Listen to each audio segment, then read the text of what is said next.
Welcome back to my channel Silent Ruptor. Consider subscribing the channel. And when you are down there you can also leave a like and a comment. So guys, in next video we will complete this series. After that I am thinking to upload light novel of animes like Classroom of the Elite. Let me know your thoughts in comments. Without any delay, let's start the video. Evan walked in front of the pillar of light and looked at it with a frown on his face.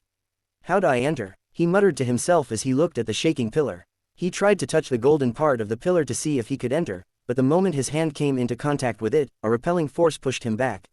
Evan raised an eyebrow when he saw this and walked towards the black part of the pillar, but the same thing happened when he touched it.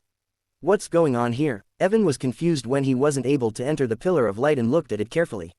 He circled around the altar, trying to find an opening. As he circled around and arrived at the other end of the altar, he noticed a small part of the light pillar was slowly fading away, turning into an opening that he could use to enter. Seeing the fading light, he quickly walked towards it and stopped a few meters away. While waiting for the light to completely fade away, he looked into his shadow storage and took out 7 dead bodies of the monsters. All the dead bodies were releasing the aura of beginner level rank 3 monsters and were in good condition. Now that he was a mid-level rank 2 core evolver, he could create beginner level rank 3 shadow undeads. All the dead bodies were releasing the aura of beginner level rank 3 monsters and were in good condition. Now that he was a mid-level rank 2 core evolver, he could create beginner level rank 3 shadow undeads. Azeroth told him to be careful after entering the pillar, and rank 3 shadow undeads would be a great help if he encountered any danger. Shadow Resurrection. After taking out the bodies of the monsters, Evan used his skill. This time, after activating the skill, he tried to understand how the shadow energy was turning the monsters into shadow undeads.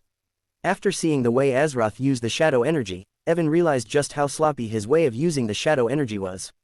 Although he did not fully understand how Azeroth revived the ranked 6 dragon or how he separated the conceptual energy of life from the shadow energy, he was sure he would get his answer if he invested enough time in studying shadow energy. As the shadow energy moved from his core to the bodies of the rank 3 monsters, Evan couldn't help but suck in a breath of cold air. Damn, I lost more than half of my shadow energy to turn them into shadow undeads. Evan currently had 2,000 points of shadow energy, but turning the 7 monsters into shadow undeads used nearly 1,600 points. If I hadn't received a good boost in my shadow energy after becoming a mid-level rank 2 core evolver, I wouldn't have been able to turn all of them into shadow undeads, Evan said as he saw 7 rank 3 shadow undeads rise in front of him. Among the 7, the strongest was a 100-meter-long snake-type monster, followed by a 20-meter-tall ice titan bear, who was the first rank 3 monster Evan encountered after entering the first layer. Soon, the small part of the pillar of light faded away and a 2-meter-wide opening appeared in front of him. Evan took a deep breath when he saw the opening and was about to step forward to enter when suddenly, Ga, a monster with twisted limbs and a face even scarier than Volak, jumped in front of the opening out of nowhere, scaring the sh*t out of Evan. Fu K. Evan jumped back and shot a shadow bullet towards the monster reflexively. But the moment the shadow bullet came into contact with the opening of the pillar, it shattered into small pieces and disappeared. What the? Seeing his shadow bullet was ineffective, Evan was stunned, but upon closer look, he realized the monster couldn't leave the pillar through the opening and was just madly attacking it. Seeing the monster couldn't leave the pillar, Evan sighed in relief and finally inspected it. Upon closer look, it didn't take him long to recognize the monster. Although Evan had never seen it before, it was still very easy for him to recognize the monster. A 3 meters tall body, dark purple skin, 3 eyes on the center of its forehead, a mouth without lips showing sharp teeth and twisted limbs coming out of its body. Eldritch Goblin, Evan muttered in a low voice and narrowed his eyes.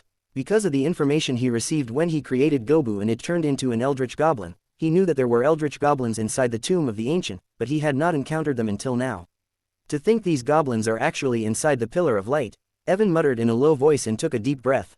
He tried to gauge the rank of the monster, but the pillar was blocking its aura, so he couldn't guess it. As long as it is not a peak rank 3-1, it should be fine. Evan said and tried to send his shadow undeads inside the pillar. But when his shadow undeads tried to enter the pillar, a force repelled them back. Evan frowned when he saw this and called back the shadow undeads. It seems they can't enter without me, Evan muttered and summoned the rank 3 shadow undeads he created back into his shadow storage. After summoning back his shadow undeads, he activated his shadow forge skill and his shadow turned into armor, covering his body. He used the purple flame of the prismatic fire and increased the power of the armor even more. Once he was done with preparation, Evan looked at the 3-meter-tall Eldritch Goblin and walked towards the opening. It will attack me the moment I enter, he said in a low voice and took a step forward, stepping inside the pillar. When the Eldritch Goblin saw Evan entering the pillar, its 3 sullen eyes flashed with darkness and its twisted arms started to swell up as if it were gathering energy. The moment Evan stepped inside, the goblin laughed like a madman and swung its arm towards him. Temporal velocity. The flow of time slowed down in Evan's eyes and in slow motion, he watched the eldritch goblin's arm coming towards him. Just as the goblin's arm was about to hit him, he shifted his body slightly, dodging its attack by a hair's breadth. The eldritch goblin didn't expect Evan to dodge its attack and its 3 eyes showed a look of surprise. After dodging the goblin's attack, Evan's arm moved at lightning speed and he grabbed the goblin's twisted hand that it used to attack him. After grabbing its hand, he used its own momentum against it and before the goblin could regain its balance, he slammed it down to the hard ground using all of his strength. Boom! The ground inside the pillar of light was made of hard stone and when Evan slammed down the goblin, the stone cracked and spider web-like patterns spread in all directions. Cough! The goblin coughed out a mouthful of dark purple-colored blood and its internal organs trembled due to the impact. While slamming down the goblin, Evan took a look at the monster and immediately perceived its rank. Mid-level rank 3. If it was before, Evan would have had to work hard to defeat such an opponent, but now that he was a mid-level rank 2 core evolver, he didn't fear the mid-level rank 3 monsters. The eldritch goblin was still trying to understand what just happened, but Evan had no intentions of wasting his time with it, so while the monster was still dazed after being slammed down to the ground, he covered his hand in the red destructive fire of the prismatic flame. The prismatic flame was bound to Evan, and now that he was a mid-level rank 2 core evolver, the power of the flame was far higher than its previous power. As the red flame burned in Evan's palm, the space around it trembled and shook violently. The eldritch goblin, who was lying flat on the ground suddenly felt a frightening aura coming from Evan and immediately came back to its senses. Wurg! The goblin roared in fury and a large amount of eldritch energy gathered around its body, protecting it from any harm and ready to burst at any second. Evan felt a chilling feeling emitting from the eldritch energy that gathered around the goblin, but he didn't back away. Instead, he punched down at the goblin's face with full strength. When Evan's fist came down, the eldritch goblin did not show any fear in its sullen eyes as it had full confidence in its eldritch energy. Just before Evan's fist made contact with the eldritch energy that covered the goblin, he activated Skyfall to gather all of his strength in his fist and used 400 points of world essence to increase his strength by another 200 points. At the same time, he activated the Fear skill. Now that Evan's spiritual power was slightly higher than that of a normal rank 3 core evolver, the effect of the Fear skill was nothing to scoff at. The moment Evan activated the Fear skill, the goblin felt a soul-shuddering fear, and the eldritch energy covering it thinned considerably. Evan's entire strength was concentrated in his fist, and the moment it touched the eldritch energy covering the goblin, the eldritch energy burst like a bubble. Even after destroying the eldritch energy, the power of his fist didn't decrease in. Bang! His fist landed right on the frightened face of the goblin and the red fire of the prismatic flame blew away half of its head into a mist of purple blood. Brew! The goblin screamed in pain and tried to stand up, but before it could, another fist followed, destroying the other half of its head and completely wiping out its life force. Evan glanced at the dead eldritch goblin with a sneer on his face and without caring about it, turned his head, finally looking at land inside the pillar of light. Evan didn't care too much about the mid-level rank 3 eldritch goblin that he had just killed and looked around his surroundings. Inside the pillar of light, the floor he was standing on was made of hard, polished stone, similar to the materials from which the altar was made. The area was lit with a deep purple light, casting an eerie glow over the place. The sky was an empty black void with no end in sight, and the most strange thing was that the space inside the pillar of light was a few thousand kilometers wide. It must be the work of a space-expanding formation or something. Evan muttered in a low voice, surprised by the vastness of the area within the pillar of light. As he looked around, not far away from him, Evan saw some eldritch goblins wandering aimlessly as if they had nothing to do. He couldn't determine the number of the eldritch goblins, but from the looks of it, he felt there were at least a few thousand. Although there were a few thousand eldritch goblins inside the pillar of light, the thing that attracted his attention the most was an area about a few hundred kilometers away from him. The area was filled with black smoke, and even from a distance, he could hear a sizzling sound coming from there as if something was burning there. From time to time, a golden glow would erupt from the black smoke as if trying to prevent the smoke from spreading to other areas. Although Evan couldn't see clearly because of the interference from the black smoke, he felt the area covered in black smoke was an altar and something was plunged in the middle of it. "I can feel Allora's presence from there," Evan muttered in a low voice as he looked at the area filled with black smoke. He tried to use his shadow wings to fly towards the altar, but as soon as he flew a few meters above the ground, a force erupted from his surroundings and pushed him back towards the ground. Evan frowned when he was pushed back to the ground and stopped using shadow wings. "It seems I can't fly here," he said in a low voice, but looking at the black smoke-filled area which was just a few hundred kilometers away, he didn't care too much about it and decided to head there on foot. As Evan took a step forward to move towards the altar, he saw a group of the eldritch goblins who were wandering aimlessly turn their heads and look at him. Upon seeing him, their hollow eyes lit up like stars as if they had seen something delicious, and they all rushed towards him like hungry beasts. Evan looked at the group of around 30 eldritch goblins rushing towards him and noticed that the strongest among them was a beginner-level rank 3 goblin, while the rest were rank 1 or rank 2. Although this group of eldritch goblins was quite strong, Evan just sneered when he saw them and summoned the 7 beginner-level rank 3 shadow undeads that he had created earlier. The giant, 100-meter-long snake, the strongest among the 7 shadow undeads, hissed upon being called out by Evan, and its purple burning eyes shone with an ominous light. The ice titan bear, the second strongest among the rank 3 shadow undeads, also roared, and both of them led the other 5 shadow undeads to deal with the group of eldritch goblins. With only a single beginner-level rank 3 goblin in the group, it was impossible for the goblins to face the shadow undeads. The giant snake was the fastest and arrived in front of the rank 3 eldritch goblin in an instant. Seeing the black snake, the eyes of the eldritch goblin shone menacingly and its face swelled up like a balloon. Once the goblin's face was around 1 meter in diameter, it opened its mouth wide, showing sharp razor-like teeth, and tried to chew down the snake. Upon noticing what the eldritch goblin was trying to do, the snake hissed in anger and a look of disdain flashed in its eyes. The body of the snake lit up, and soon, its entire body was covered in green dragon-like scales.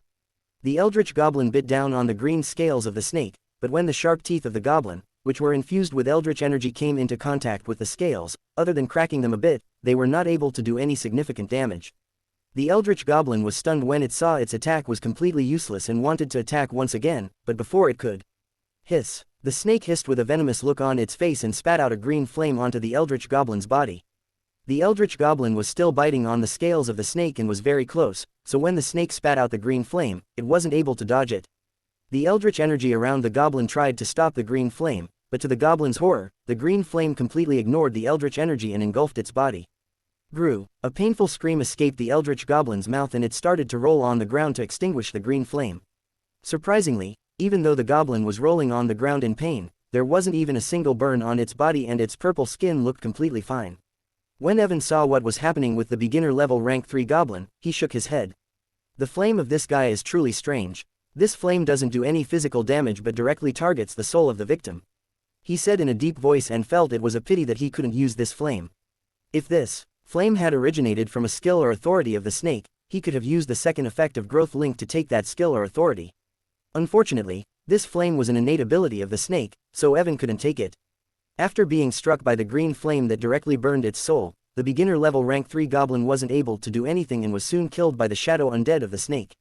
The Ice Titan Bear and the other 5 rank 3 shadow undeads also finished off the rest of the eldritch goblins who came with the rank 3 goblin. Because of the fight, the other eldritch goblins who were wandering not far away were attracted, and soon Evan saw many other goblins rushing towards his shadow undeads. Seeing hundreds of eldritch goblins coming towards his shadow undeads, Evan released more of his shadow undeads to kill them as soon as possible. While his shadow undeads rushed forward to fight, Evan walked towards the dead rank 3 goblin and used shadow resurrection to turn it into a shadow undead. Under the effect of the shadow resurrection, the beginner-level rank 3 goblin soon rose in front of him and kneeled down. Evan's expression remained unchanged when he saw this, and he asked the eldritch goblin the question that was bothering him. "What are you goblins doing in this place? What are you all goblins doing in this place?" Evan asked the beginner-level rank 3 eldritch goblin. Upon hearing Evan, the eldritch goblin started to make weird sounds. Hearing the sounds the eldritch goblin was making, Evan didn't show any surprise and listened with a serious look on his face. The eldritch goblin couldn't speak normally, but now that it was Evan's shadow undead, Evan could easily understand it even if it couldn't speak like his other shadow undeads. After hearing the eldritch goblin's answer, a deep frown appeared on Evan's face. "What do you mean you are not doing anything here and just wandering around?"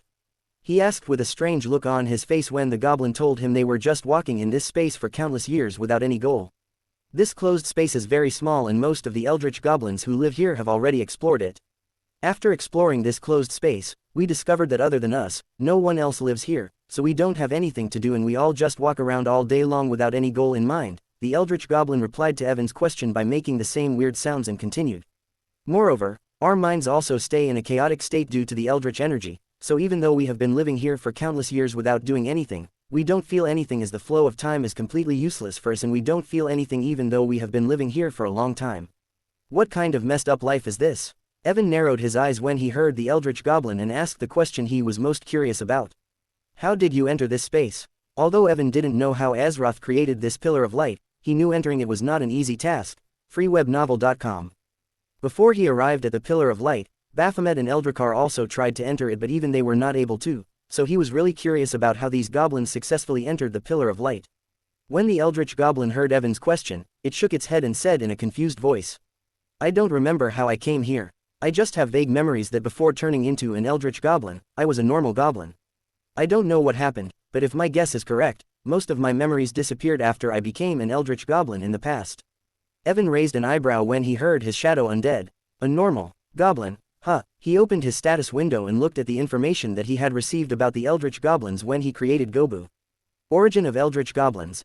Eldritch Goblins are a mysterious and formidable breed of goblins that have been profoundly influenced by eldritch energies and otherworldly forces. Eldritch Goblins typically inhabit areas close to ancient, unstable portals or sites where the boundaries between dimensions are thin. These unstable portals often leak unstable energies. Exposure to these energies has warped normal goblins' bodies and minds, granting them supernatural abilities that allowed them to break through their racial limit. After looking at the information, Evan glanced towards the black area where he was heading and frowned deeply. Could it be that there is an unstable portal or something there that leaks eldritch energy? Evan wondered inwardly, trying to see what was behind the black smoke and why he was sensing Allora's presence from that area. The shadow undead of the Eldritch Goblin noticed Evan's focus on the area covered in black smoke and began to speak once again. "Master, that is the place where the 3 strongest Eldritch Goblins live." Evan stopped looking at the black area upon hearing his shadow undead and said in a sharp voice, "Tell me more." "I don't know much since we are not allowed to go near that black area, but as far as I know, 3 Eldritch Goblins live there and all 3 of them are different from the normal Eldritch Goblins." "Different? How so?" Evan's shadow undead didn't answer immediately, as if it was thinking about how to explain. After a moment of contemplation, the goblin finally spoke. "Unlike me and the other Eldritch Goblins who wander around without any goal, the 3 Eldritch Goblins that live near the black area are different and they never leave that place. I saw them only once when I accidentally wandered near the black area, but upon looking at them, I noticed their eyes were not lost like ours. Their eyes were like yours, with a clear goal in mind as if they wanted to achieve something by staying near that black area." A goal in mind. Evan frowned when he heard his new shadow undead and once again looked towards the black area. "And one more thing, Master," the goblin suddenly spoke again, attracting Evan's attention. When the goblin saw Evan looking at it, it continued in an uncertain voice. "I am not 100% sure, but I have a feeling that those 3 can control the other Eldritch Goblins.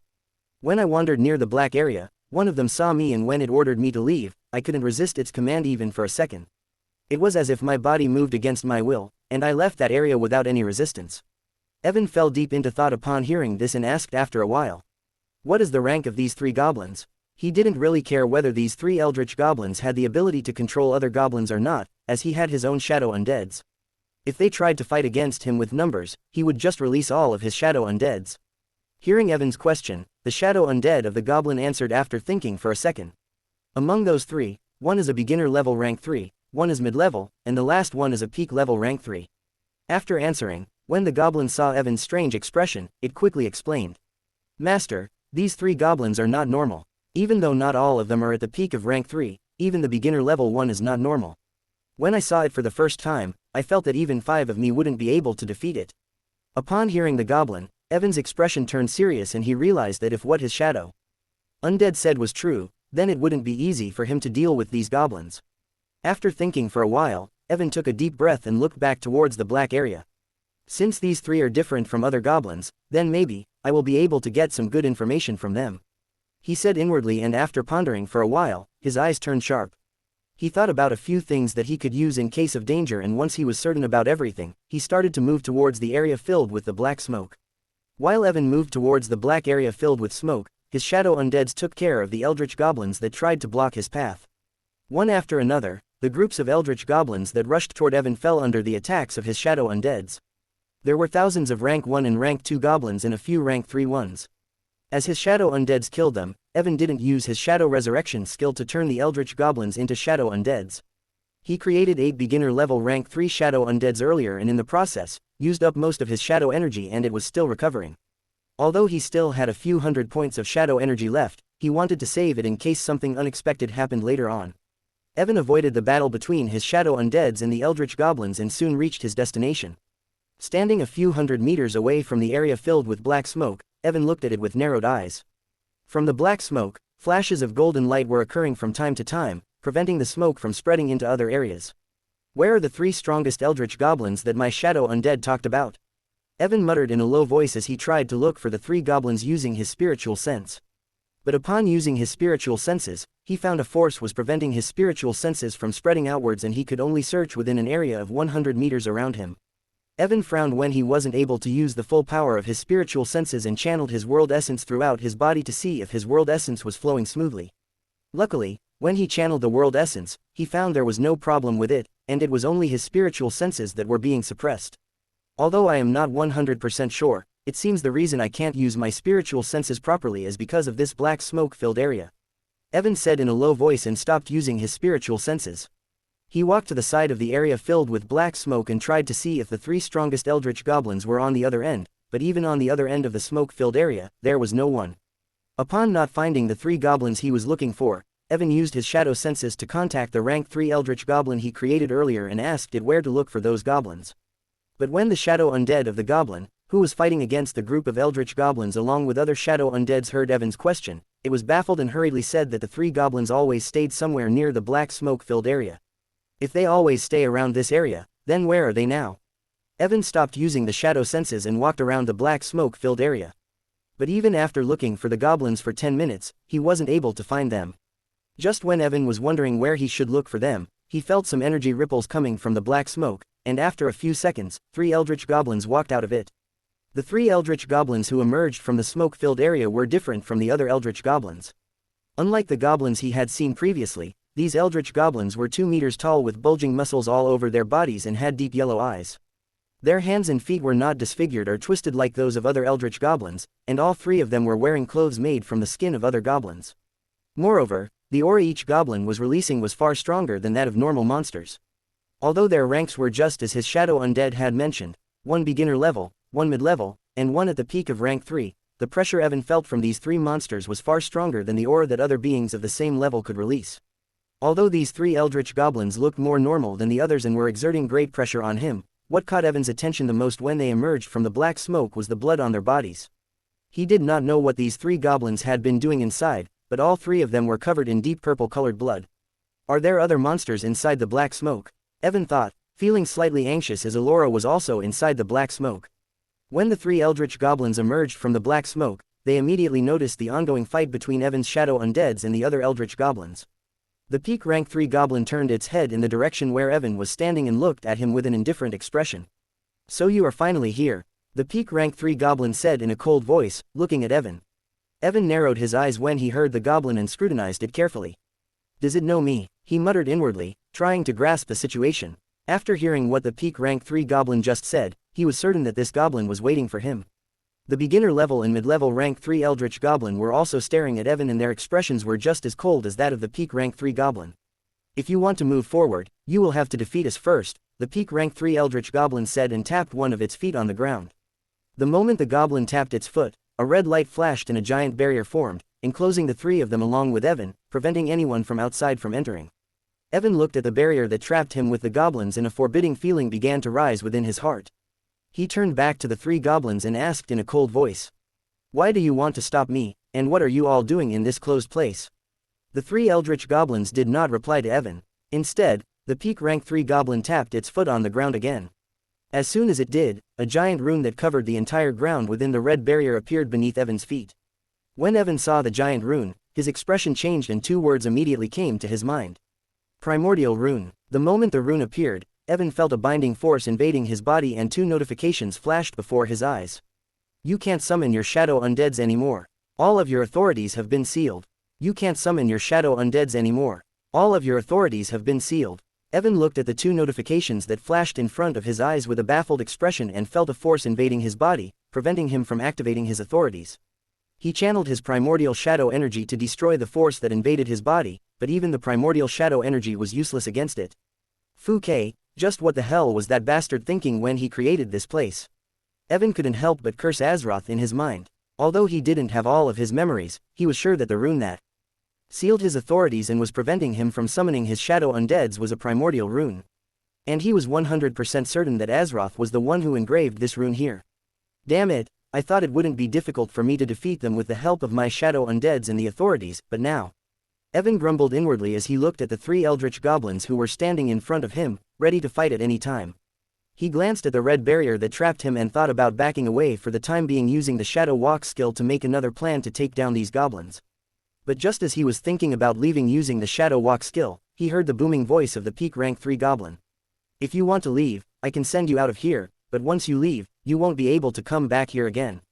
Evan narrowed his eyes when he heard the goblin and wondered what he was trying to say. But when he remembered how he entered the Pillar of Light, he was stunned and finally realized what the goblin was implying. He is not talking about sending me out of this barrier, but about sending me out of the Pillar of Light. Evan didn't know if what the Eldritch Goblin said was true or not, but he didn't feel that the Eldritch Goblin was lying. If this Eldritch Goblin really has the power to send me outside. Evan's expression immediately turned cold, and he looked at the goblin with a murderous look on his face. He was able to enter the pillar because Azeroth opened it using the primordial runes, but if he were sent outside of the pillar by this goblin, he wouldn't be able to come back here because the entrance that Azeroth opened for him had already closed. "I can't leave without taking Allora with me." Evan looked at the black smoke-filled area behind the goblins, and his expression turned completely indifferent. "I need to kill 3 of you if I want to go there, right?" Evan asked in a cold voice. freewebnovel.com. "Yes," the peak rank 3 goblin nodded its head. "Can you tell me why you are doing this?" The peak rank 3 goblin shook its head and replied in an indifferent voice. "If you want to receive your answers, you will have to first defeat us." Evan looked at the indifferent expressions on the 3 goblins' faces and closed his eyes for a moment. "I see," he said in a low voice, and when he opened his eyes once again, they turned extremely cold. "I don't know why you are doing this, but try your best to survive." "Shadow possession," Evan said in his heart and fused himself with the black snake. Although he couldn't summon his shadow undeads from his shadow storage, he could still use the shadow possession skill to merge one of his shadow undeads with himself. The moment Evan used the shadow possession skill, all of his senses heightened dramatically. His stat points increased exceptionally, and power started to flow throughout his body as if a dam had burst. The 3 eldritch goblins sensed the change in Evan's aura and their expressions turned serious. Suddenly, the storage ring Evan was wearing flashed and a blood-red greatsword appeared in his hand. Bang! Evan slammed the blood-red greatsword to the ground, causing the stone floor within the barrier to tremble as the aura of a beginner-level rank 3 weapon spread in all directions. The greatsword, named Doom Sword, was something Evan had found inside Zorda's storage ring. Although it was a beginner-level rank 3 weapon, its power surpassed that of most mid-level rank 3 weapons. Evan gripped the black, sinister-looking handle of the greatsword and his eyes shone with a cold light. Suddenly, he took something out from his shadow storage and tossed it towards the mid-level rank 3 goblin. "Before we start fighting, can you tell me what this is?" he asked as the object neared the goblin in an instant. The mid-level rank 3 goblin was taken aback when Evan tossed something toward it and instinctively reached out to catch it. However, the moment its hands touched the triangular-shaped object, the object disappeared and Evan appeared right in front of the goblin. The Doom Sword in his hand exploded with a heavy blood-red light, and a murderous aura filled the surroundings. The mid-level rank 3 goblin was shocked by Evan's sudden appearance and tried to retreat, but before it could fear, Evan activated his fear skill, causing the mid-level rank 3 goblin to feel as if it had been thrown into the pond of cold water and its body started to shake uncontrollably. Without giving the goblin any chance to recover from the fear skill, Evan swung his giant sword towards its head, aiming to kill the mid-level rank 3 goblin. Rumble! The giant red sword tore through the space with a rumbling sound and arrived in front of the mid-level goblin in an instant. The mid-level rank 3 goblin felt the aura of death engulfing its body and thought it was the end, but just when it seemed over, a hand covered in glowing eldritch energy and tough scales appeared between it and the sword. Clang! A clanging sound rang out throughout the enclosed space and the strike of the greatsword, capable of easily killing even a peak rank 3 core evolver, was caught by the hand. It was a good trick. Unfortunately, in front of absolute power, all tricks are useless. Evan heard the indifferent voice of the peak rank 3 goblin, and before he could react, a powerful force struck him, sending him flying backwards. Just when the Doom Sword was about to hit the mid-level rank 3 eldritch goblin, a hand glowing with eldritch energy and covered in shiny black scales appeared between them and effortlessly caught the sword's blade. It was a good trick. Unfortunately, in front of absolute power, all tricks are useless. Evan heard the indifferent voice of the peak rank 3 goblin, and before he could react, he was sent flying backwards by the burst of energy that erupted from the peak rank 3 goblin's body. Although Evan was sent flying by the tremendous force, he didn't panic. Instead, his lips arched upwards in a sneer. "Got you." The 3 goblins heard Evan's low voice, and before they could understand what he meant, swish! The sound of air being sliced apart entered their ears, and the eyes of the beginner-level rank 3 goblin widened in shock. The goblin tried to shift its body sideways, but unfortunately, it was too late. Poochie! The sound of flesh being pierced by a sharp blade resounded within the area covered by the red barrier as Evan's shadow clone pierced the head of the beginner level rank 3 goblin with a spear. The spear entered the goblin's head from the left side and came out of the right side. Arg! The beginner level rank 3 goblin screamed in pain and a terrifying amount of eldritch energy erupted from its body, instantly destroying Evan's shadow clone. Arg! The eldritch goblin went into a frenzy due to the pain, screaming like a madman as deep purple-colored blood gushed out from its head. You cunning bastard! The mid-level rank 3 goblin was stunned and roared in anger upon seeing its brother's condition and quickly pulled the spear out of its head. Evan was shocked when he saw this because he thought this blow would definitely kill the beginner level rank 3 goblin. But when the mid-level rank 3 goblin pulled out the spear, the hole in the goblin's head started to heal. Fu-K, what kind of bullshit regeneration is this? Evan screamed inwardly as he watched the goblin's wound heal. As Evan observed the goblin regenerating its wound, something clicked in his mind and he immediately understood what had happened. The brain of this goblin is not inside its head. The body shape of creatures exposed to eldritch energy becomes completely different from their original form. Although the 3 goblins in front of Evan looked similar to normal goblins, it didn't mean their internal structure was also normal. Fu-K, I will have to destroy their body entirely if I want to kill them, Evan said with glowing eyes as his grip on the handle of the doom sword tightened.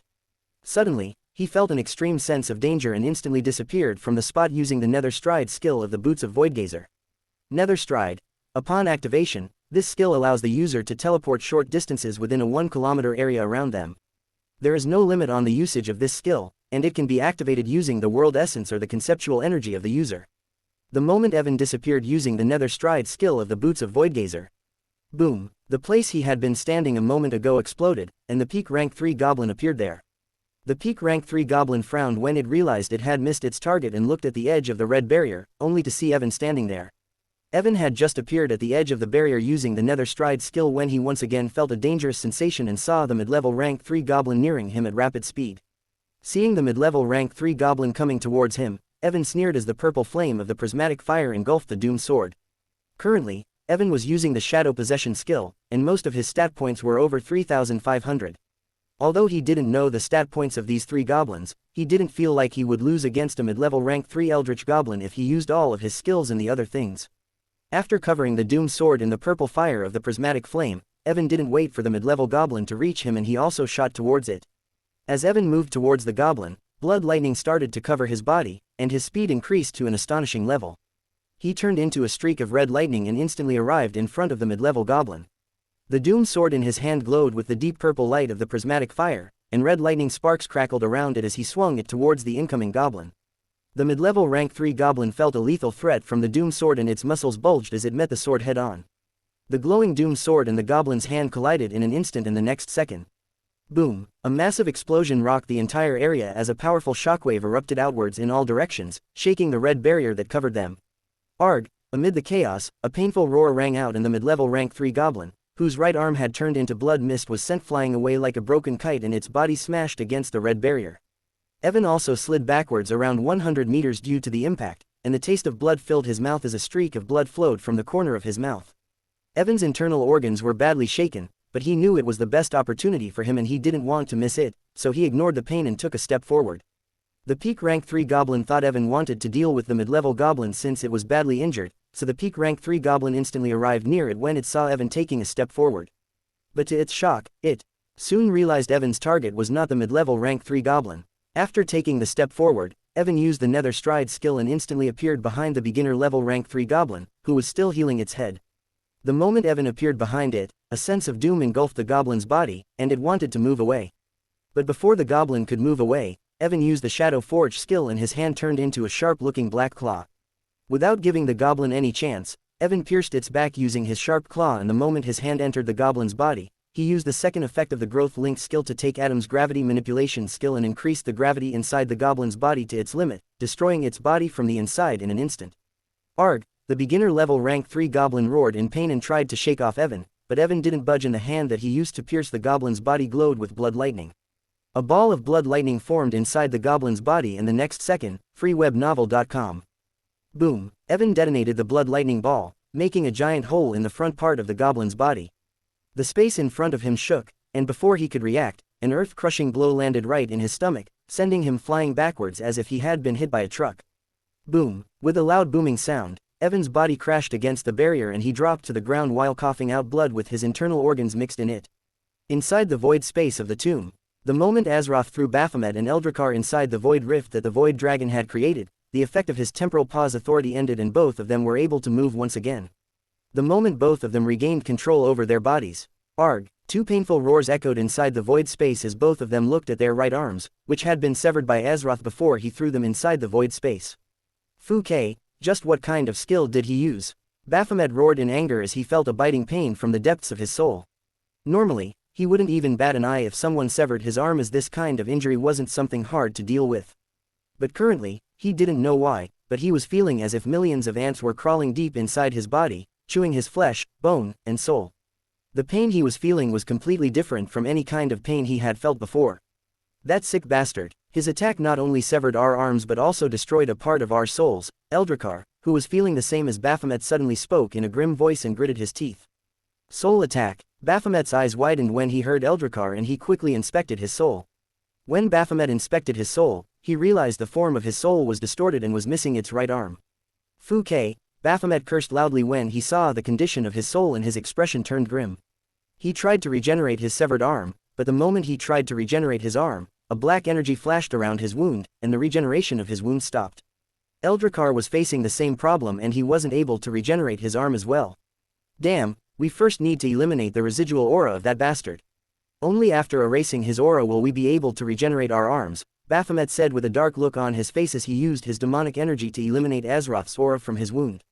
Eldrakkar also tried to eliminate Azeroth's aura using his void energy, but his eyes widened when he realized it would take him at least a month to eliminate Azeroth's aura from his wound, and that was just the physical wound. He was sure that Azeroth left his aura in their souls as well, and he did not know how much time it would take them to eliminate his aura from their souls. We should leave from here before we think about how to deal with our injuries, Baphomet suddenly suggested as he didn't want to stay in the void space anymore. Although he didn't want to admit it, he really felt threatened that Azeroth would come inside the void space as well and would injure them further. Eldrakkar nodded his head upon hearing Baphomet and used his void energy to sense the passage that he had created to enter the void space of the tomb. Eldrakkar tried to locate the passage position, but even after 5 minutes, he wasn't able to find it and his expression turned grim.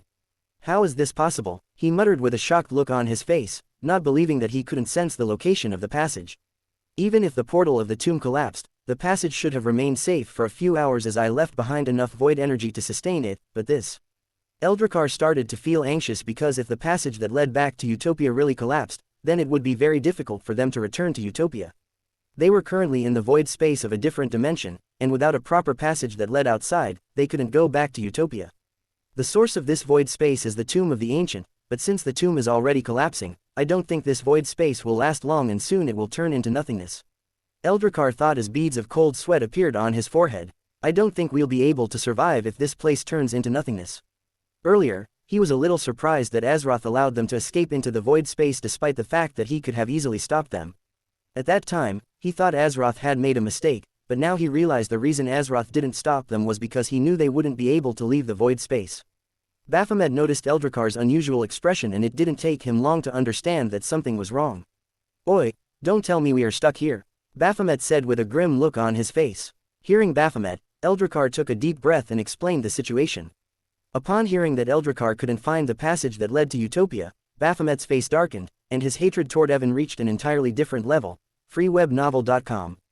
Seeing Baphomet's dark look, Eldrakkar sighed and after thinking for a moment, he spoke with a serious expression. Although the chances are low, we can go back if I somehow find the residual aura of the passage and connect it back to the void space of Utopia. Hearing Eldrakkar, Baphomet's eyes shone and he immediately looked at him. Since that's the case, what are we waiting for? Let's look for the traces of the passage so we can get out of here. Eldrakkar nodded, and both of them were about to search for the traces of the passage when suddenly they sensed something, and their expressions changed. Both of them looked into the distance and saw a flood of eldritch energy filling the void. Damn, what the hell is wrong with the void space of this tomb? Baphomet cursed when he saw the flood of eldritch energy and felt the presence of many eldritch creatures within it. Eldrakkar's eyes narrowed when he sensed the presence of eldritch creatures and he quickly used his spiritual senses to look for the traces of the passage.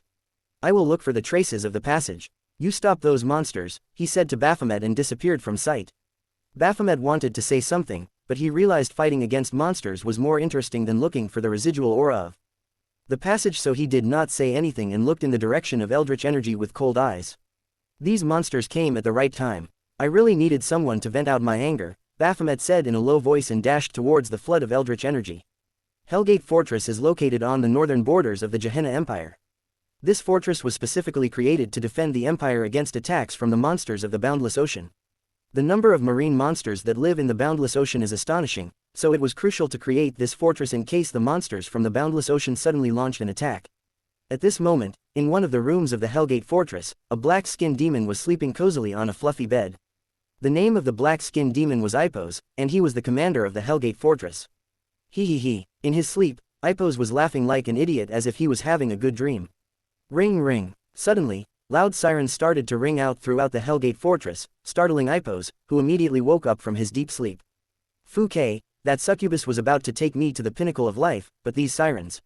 Ipos cursed with a venomous look on his face and quickly stood up from the bed. He put on his clothes and immediately left the room, knowing that something must have happened, otherwise, the person in charge wouldn't have rung the siren. Soon, Ipos arrived in the command center of the Hellgate Fortress and saw that everyone present was panicking, and the entire command room was in a state of chaos. Silence. Ipos was enraged when he saw this and roared while releasing his aura of a peak rank 4 core revolver. Feeling Ipos's frightening aura, everyone in the room immediately stopped and looked at him. Ipos walked into the room with a cold look on his face and asked one of the demons, "What's going on? Who rang the alarm and why are you all panicking?" "Commander, something terrifying is coming towards us at rapid speed," the demon Ipos was looking at answered in a nervous voice. On the large screen inside the room, a golden beam was shown moving towards them. Ipos narrowed his eyes when he saw the golden beam and asked in a serious voice, "What is its energy level?" Hearing Ipos's question, all the demons in the room turned silent. When he didn't receive an answer, Ipos looked back at the demon and his eyes flashed with killing intent. "Didn't you hear? I asked you a question." Feeling Ipos's killing intent, the demon's body trembled, and he replied in a trembling voice. "See sir, it's rank 6. The energy level of this thing is mid-level rank 6. Ipos's eyes widened in disbelief when he heard the demon and he almost dropped to the ground from the shock. "Mid-level rank 6, are you kidding me?" Ipos cursed inwardly and checked the power level of the golden beam himself. Upon seeing that the demon was telling the truth, his face turned deathly pale, and he bellowed at the demons present in the room. "What the hell are all of you mother f***ckers doing? Quickly activate the defense formation if you don't want to meet your ancestors." Hearing Ipos, all the demons came back to their senses and quickly took their positions. Soon, a giant formation lit up underground and the entire Hellgate Fortress was covered in a blue-colored barrier. Ipos and several higher-level demons moved swiftly to the northern front of the fortress and waited for the arrival of the golden beam. "Commander, I don't think we need to worry too much," a shrewd-looking demon with narrowed eyes spoke in a low voice as they waited. Hearing the demon, Ipos looked at him and asked in a serious voice. "What do you mean?" The shrewd-looking demon gazed into the distance and replied in a deep voice. "Hellgate Fortress is part of the Gehenna Empire. Attacking the fortress means declaring war against the Empire. Do you think anyone would dare wage war against us?" Hearing the shrewd demon, Ipos's eyes flashed, and his heart calmed down a little. Indeed, with the current prestige of His Majesty, only a fool would dare to attack us, Ipos thought and sighed in relief. freewebnovel.com. Although Ipos calmed down after hearing the shrewd-looking demon, he did not deactivate the defense formation. About 5 minutes later, the demon saw the golden beam of light slice through the air and stopped just above the Hellgate Fortress. Roar! A majestic dragon's roar resounded over thousands of kilometers and a world-crushing pressure descended upon the Hellgate Fortress. Rumble! The entire fortress shook under the pressure released by the mid-level rank 6 light dragon, causing the weaker demons to faint on the spot. If not for the protection of the defense formation, the entire fortress would have already been destroyed by the dragon's aura. The faces of Ipos and the other demons standing at the front of the Hellgate Fortress turned pale white and all of them were shaking in fear. Just by feeling the hostile aura of the dragon, all of them could tell that it did not come for a peaceful conversation. Seeing the blue-colored barrier covering the entire Hellgate Fortress, a look of disdain flashed in the dragon's golden eyes as it opened its mouth. The moment dragon opened its mouth, a sense of doom engulfed every single demon inside the Hellgate Fortress. "Fouquet, why the hell is this dragon attacking us?" Ipos roared with an agitated look on his face and turned to flee deeper into the Hellgate Fortress. As Ipos turned to flee, someone suddenly struck his right leg, causing him to stagger and drop to the ground. Ipos looked up to see the shrewd-looking demon running at rapid speed as his voice echoed in his ears. "Commander, stop its attack for a moment so I can escape." "You." Hearing the demon, Ipos was so angry that his black skin turned red with rage. He tried to stand up and escape, but the moment he stood up, Roar. A thunderous dragon roar resounded within thousands of kilometers, and the mid-level ranked 6 light dragon shot its light dragon's breath toward the fortress. The entire fortress was lit up with golden light as the dragon's breath, carrying immense power, collided against the barrier. The moment the dragon's breath collided with the barrier melted like ice and the dragon's breath engulfed the entire fortress, wiping out every single demon within it. After destroying the fortress, the light dragon once again roared and finally entered the borders of the Gehenna Empire, heading straight towards the capital city where Baphomet's castle was located. Thanks for reading. Do vote with power stones if you like the story. Huff huff. Evan breathed heavily as drops of blood fell from the corner of his mouth. He tried to stand up from the ground, but the moment he did, his internal organs churned and he once again coughed out a mouthful of blood. Fu-K, just how powerful is he? Evan raised his head and looked at the peak rank 3 goblin who was standing some distance away from him. Because of the ruler's authority and shadow possession skill, his current endurance was close to 5,000. But even with such high endurance, just a single punch nearly killed him. Feeling the condition of his body, Evan used his regeneration skill along with the white fire of the prismatic flame to heal himself. At the same time, he took Elysia's healing skill using the second effect of the growth link skill and hastened the healing process. If only I could use the primordial shadow energy the way Azeroth used it. Evan thought inwardly as he stood up from the ground. After seeing the way Azeroth used the primordial shadow energy, Evan was sure that if he could use the conceptual energy of life mixed within his shadow energy, it wouldn't be difficult for him to heal all of his injuries in just a few seconds. Clap clap. As Evan stood up from the ground, he heard the sound of clapping and saw the peak rank 3 goblin clapping with a wide smile on its monstrous face. As expected from you, even normal peak rank 2 core evolvers would have died after taking that attack head on, but not only did you survive, you even have the strength to continue to fight, the peak rank 3 goblin said, and the smile on its face vanished. But let's see how long you can last.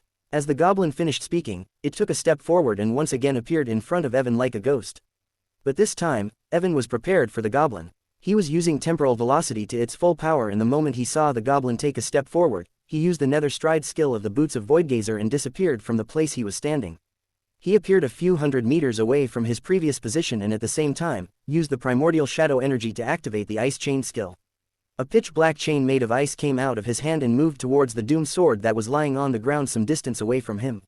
The black ice chain wrapped itself around the handle of the doom sword and Evan swung the chain, moving the blood-red sword towards the peak rank 3 goblin who had just missed its attack. Boom, boom. As the giant heavy sword tore through the air, it created booming sounds and arrived in front of the goblin in an instant. Seeing the glowing blood-red sword in front of it, the goblin sneered and raised its hand, which was glowing with eldritch energy to catch the sword. But just when the goblin was about to catch the sword, Evan's eyes shone, and he activated his shadow puppeteer skill, preventing the goblin from catching the sword. The goblin's eyes widened when it realized it couldn't lift its hand. Although it immediately broke free from the effect of shadow puppeteer by using brute force, it was still too late. Boom! With a loud booming sound, the doom sword struck the goblin right on its chest. The sharp edge of the sword sliced through its tough skin covered in eldritch energy, and a deep wound appeared there as a fountain of purple blood spurted out. freewebnovel.com. At the same time, the sound of bones cracking resounded within the red barrier, and the peak rank 3 goblin was sent flying away like a meteorite. The goblin's body bounced on the hard ground a few times, sinking the ground further, and it crashed against the red barrier with a booming sound, making giant ripples appear on it.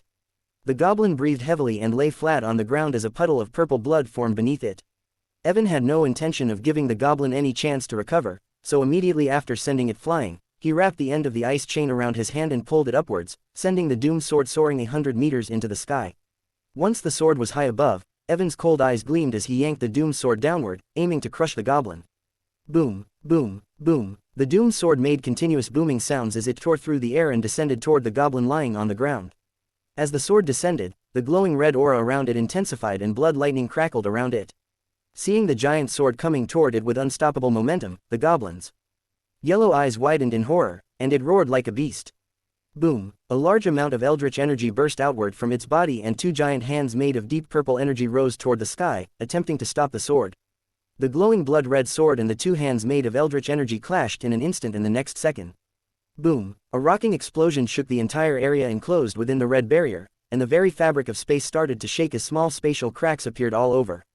Break! Evan shouted with bloodshot eyes and used Sky Fall to increase his strength even more when the doom sword was stopped by the goblin.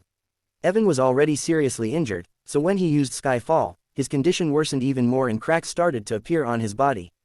The moment Evan used Sky Fall, the hand stopping the doomed sword shattered like glass, and like a burning meteorite, the sword descended towards the goblin and struck it in an instant. Boom! A massive explosion shook the entire area and powerful shockwaves spread in all directions. Under the power of shockwaves, small cracks appeared over the red barrier. Evan dropped to one knee and panted heavily as blood flowed from his ripped skin. His entire body was covered in red, and his aura was completely chaotic. He used the prismatic fire, regeneration, and Elysia's healing skill to their full power, trying to stop the bleeding and look toward the place where the goblin was. As the dust cloud generated by his attack settled, the goblin's body, or rather a pile of crushed flesh, appeared in front of Evan's eyes. Seeing that he had completely destroyed the goblin's body, Evan sighed in relief and relaxed his tense body. He pulled back the doomed sword using the ice chain and was about to put it away when suddenly, boom! A booming sound came from the place where the pile of flesh was, and the goblin's flesh started to rise. Purple tendrils emerged from the goblin's flesh, connecting with each other, and in less than 3 seconds, a 3-meter-tall humanoid creature with a snake-like neck appeared in front of him. Rip! The sound of flesh being ripped apart resounded within the red barrier, and 8 sharp bones that looked like spider legs emerged from the creature's back, glowing with eldritch energy. Roar! The eldritch goblin roared like a mad creature, and a burst of eldritch energy erupted from its body, pushing back Evan, who was still on one knee. What the fuck is that? Evan muttered in a baffled voice as he looked at the eldritch goblin with his eyes wide open. The aura of the peak rank 3 goblin reached its very limit and was just a step away from reaching rank 4. The sharp spider bone lances that came out of its back were glowing with eldritch energy as if they could tear the very fabric of space. The deep red eyes of the goblin shined with bloodlust, and before Evan could react, it instantly appeared in front of him.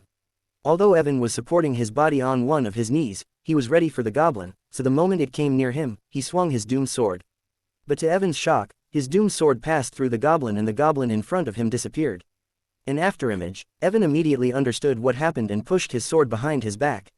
The moment he pushed his sword behind his back, clang! The sound of metal clashing against metal rang out as the sharp bone lances that were coming out of the goblin's back collided with Evan's doomed sword.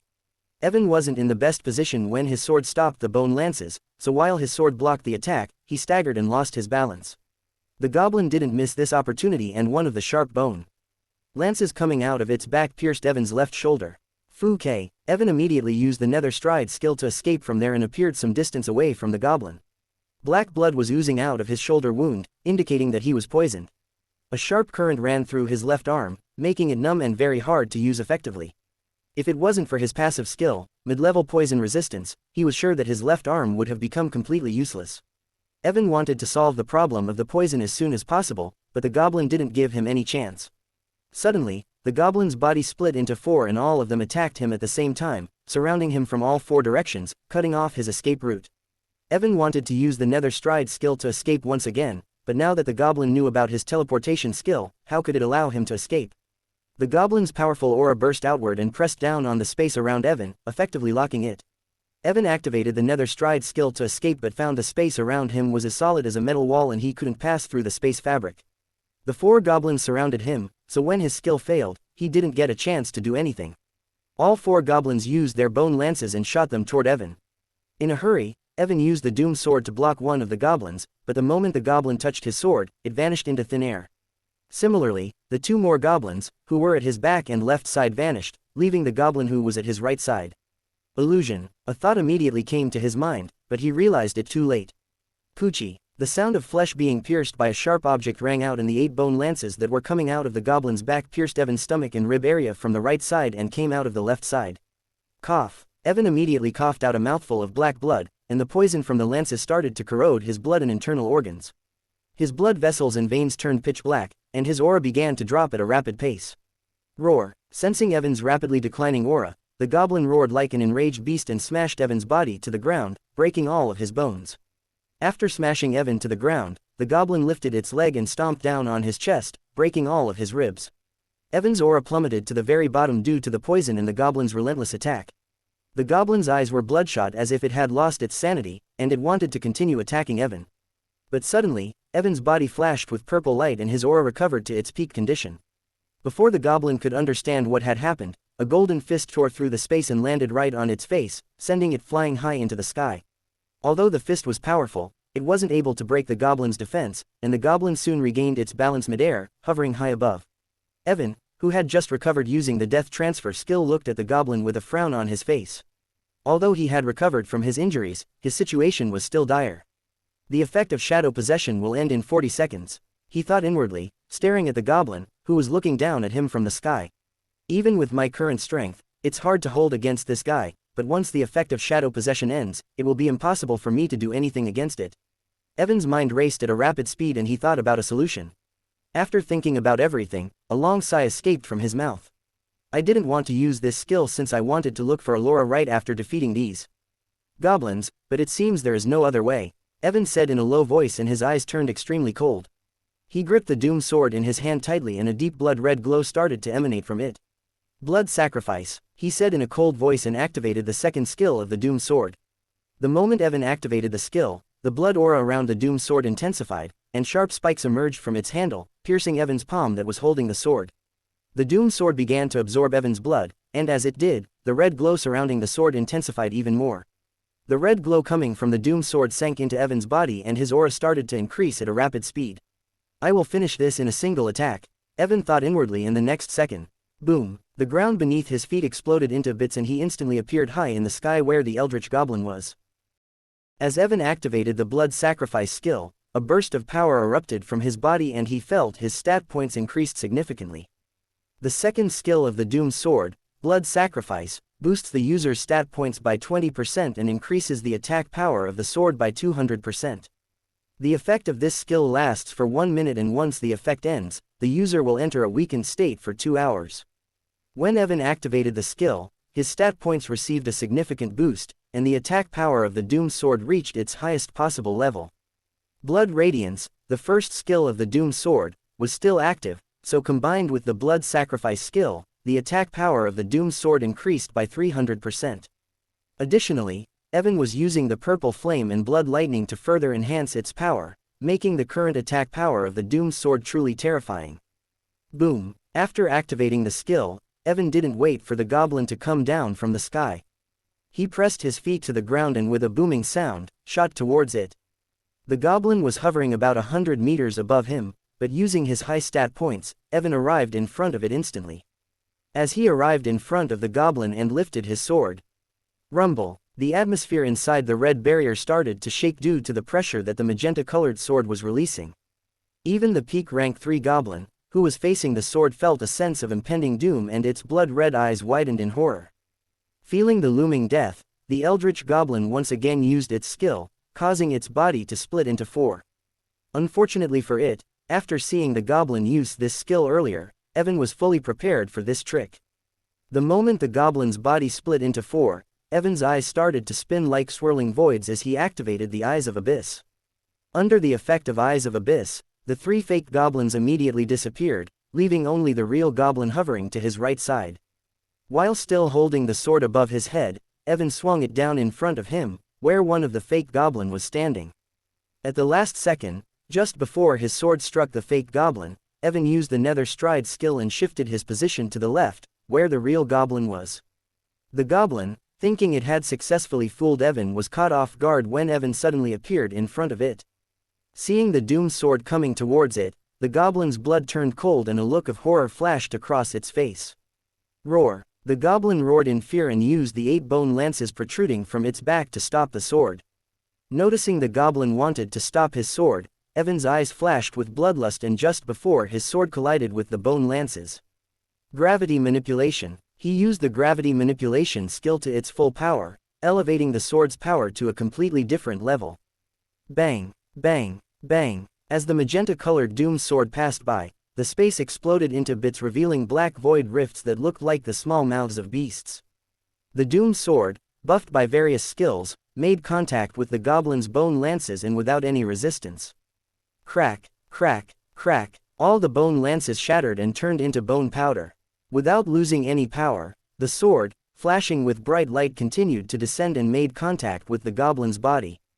Puff! A puffing sound echoed throughout the area enclosed by the red barrier and the goblin's body turned into a blood mist without any resistance. Crack! At the same time, the sound of bones cracking resounded as the bones in Evan's hand shattered, unable to handle the pressure of swinging the Doom Sword, which was currently nothing short of a bringer of destruction. As Evan's hand bones snapped, the Doom Sword left his hands and shot toward the ground like a rocket. The flaming magenta-colored doom sword descended like a blazing meteorite, trailing a fiery streak of intense color across the darkened space. As the sword plummeted toward the ground began to tremble, and less than a second later. Boom! With a deafening roar, the sword collided with the ground, unleashing an explosive force that shattered the silence. The point of impact erupted in a blinding flash, sending shockwaves rippling outward in all directions. The magenta-colored flames surged and danced wildly, and the blood lightning consumed everything in its path. The ground splintered and cracked, opening deep chasms that spread like a spider's web. As the shockwaves spread in all directions, Evan was blasted away like a twig and crashed against the red barrier at devastating speed. freewebnovel.com. Crack! Many of his bones snapped, and he coughed out a mouthful of blood. The flames that erupted from the sword tried to consume him, but he used prismatic fire to cover himself and barely saved himself from the intense heat. It went completely out of control. Evan cursed loudly as he tried to stand up from the ground while looking at the destruction around him. As he stood up, he felt severe pain coming from all over his body. 5 of his ribs were broken, both of his hands were limp, his internal organs were heavily damaged, and he was bleeding profusely. He looked at his core and found he was almost out of world essence. Even if he wanted to recover using regeneration or any other skills, he needed to wait for his world essence to recover. Ba-dum, ba-dum. Amid the chaos, Evan suddenly heard the loud sound of a heartbeat. Hearing the sound, his expression changed and he quickly looked in the direction of the sound. He raised his head and looked up, at the place where the eldritch goblin had been a moment ago. What the? Upon looking at the sky, Evan saw a fist-sized purple blob of flesh beating like a heart. His face darkened when he saw this as he realized the eldritch goblin was still alive. Although heavily injured, Evan ignored his injuries and quickly flew toward the beating heart. The moment he appeared in front of the blob of flesh, he felt a massive amount of life force hidden deep inside it. I better destroy it before this bastard comes back to life, he muttered in a cold voice, and the red fire of the prismatic flame covered his hand. Evan grabbed the beating heart and tried to burn it using the red flame, but to his shock, the moment he grabbed the heart, it turned into purple liquid and seeped inside his body. Evan's face changed when the liquid seeped inside his body, and he quickly tried to dispel it using his primordial shadow energy. But the purple liquid moved like an unstoppable force and quickly arrived near his primordial monarch core. Even though Evan tried to stop it using the shadow energy, it didn't work, and the liquid seeped inside his core. Ba-dum, ba-dum. As the liquid seeped inside his core, his heart, which was covered in the outline of the rune of origin, started to beat like a war drum. Cough. Due to his heavy injuries and damaged internal organs, Evan coughed out a mouthful of blood and his face turned pale when his heart started to beat like a war drum. What the hell is going on? Evan clenched his teeth and tried his best to endure the pain that was assaulting him. Around a minute later, his heartbeat started to calm down and the purple liquid that had seeped inside his core was fully absorbed. The moment the purple liquid was fully absorbed, 2 notifications flashed in front of Evan's eyes. You have acquired the passive skill, Eldritch Energy Immunity. You have received a drop of Origin Essence. Evan looked at the 2 notifications in front of him with a baffled look on his face, and suddenly, a thought came to his mind. That beating heart, maybe it was not a heart, but the core of the Eldritch Goblin, Evan muttered in a low voice and took a deep breath. Although he didn't know why the core of this Eldritch Goblin turned into liquid and was absorbed by his primordial monarch core, Evan decided to put it aside for now as he needed to heal his injuries and look for Allora. Crack, crack. Suddenly, he heard the sound of cracking and saw the red barrier that trapped him starting to crack. Crack. With a final cracking sound, the whole red barrier shattered into motes of small light and disappeared into the air. The moment the red barrier shattered, Evan felt the force that was preventing him from summoning his shadow undeads and activating his authorities disappear. It seems this time that guy is really dead. Evan sighed in relief when he felt the force preventing him from activating his authority disappear. He came down from the sky, and the moment his feet touched the ground, he staggered and nearly fell as his body was not in good condition. He looked toward the area filled with black smoke and wanted to go there as soon as possible, but to ensure his safety, he needed to deal with the aftereffects of blood sacrifice and his injuries. Elysia, Evan called out to Elysia from his shadow storage and sat down on the ground to recover his world essence. Hearing Evan's call, Elysia came out of his shadow storage and started to heal him. While recovering, Evan glanced toward the dead body of the beginner-level rank 3 goblin that was lying not far away from him and his eyes flashed. Just what the hell was that peak rank 3 goblin planning? Why did it allow me to kill the other 2 goblins? Evan thought inwardly and shook his head, deciding to think about these matters after recovering his world essence. Due to his serious injuries, it took Evan nearly 2 hours to recover about 70% of his world essence. While he absorbed the surrounding world essence, Elysia continued to heal him. During these 2 hours, although she wasn't able to fully heal him, Evan's condition was a lot better than before. The bones and muscles of both of his hands completely recovered, and now he could use them without much problem. The only thing that was troubling him now was the mental fatigue and the blood he lost while using the blood sacrifice skill. I want to sleep so badly, Evan muttered while rubbing his eyebrows as he felt tired from the recent events that happened in a short period of time. Be it his fight against the Eldritch Goblins or the encounter with Baphomet and Eldrakkar, all the things that happened to him in such a short period were enough to overwhelm anyone. On top of that, although Azeroth took control of his body only for a short period, the weight of his presence couldn't be underestimated and his mind was completely drained. Evan sighed because of his mental fatigue and looked towards the area covered in black smoke. Although he wanted to lie down and sleep like there was no tomorrow, he knew it wasn't the time, so he stood up and took a deep breath. After standing up, he took out a blood-red colored stalk of grass from his shadow storage and ate it without any expression on his face. As he chewed the grass, a strong taste of iron exploded in his mouth and the blood he lost after using the blood sacrifice skill started to recover at a rapid speed. Blood essence grass, a rare herb that only grows in areas abundant with rich blood essence. When consumed, this grass can fully restore the blood essence of any individual below rank 5. Evan had found the blood essence grass in the dragon statue. Although blood essence grass was mainly used for recovering blood essence, it could also help him recover his lost blood.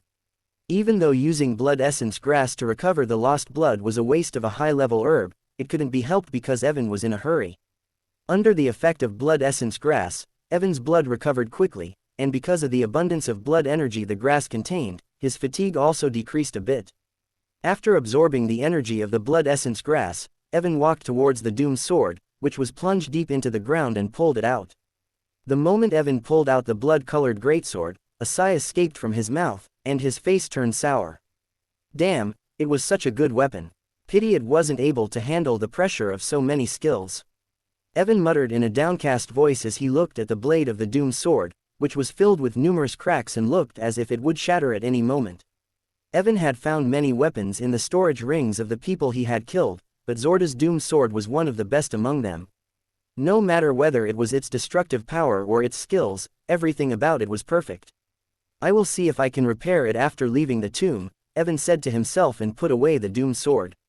After putting away the doomed sword, he walked towards the body of the beginner-level rank 3 Eldritch Goblin.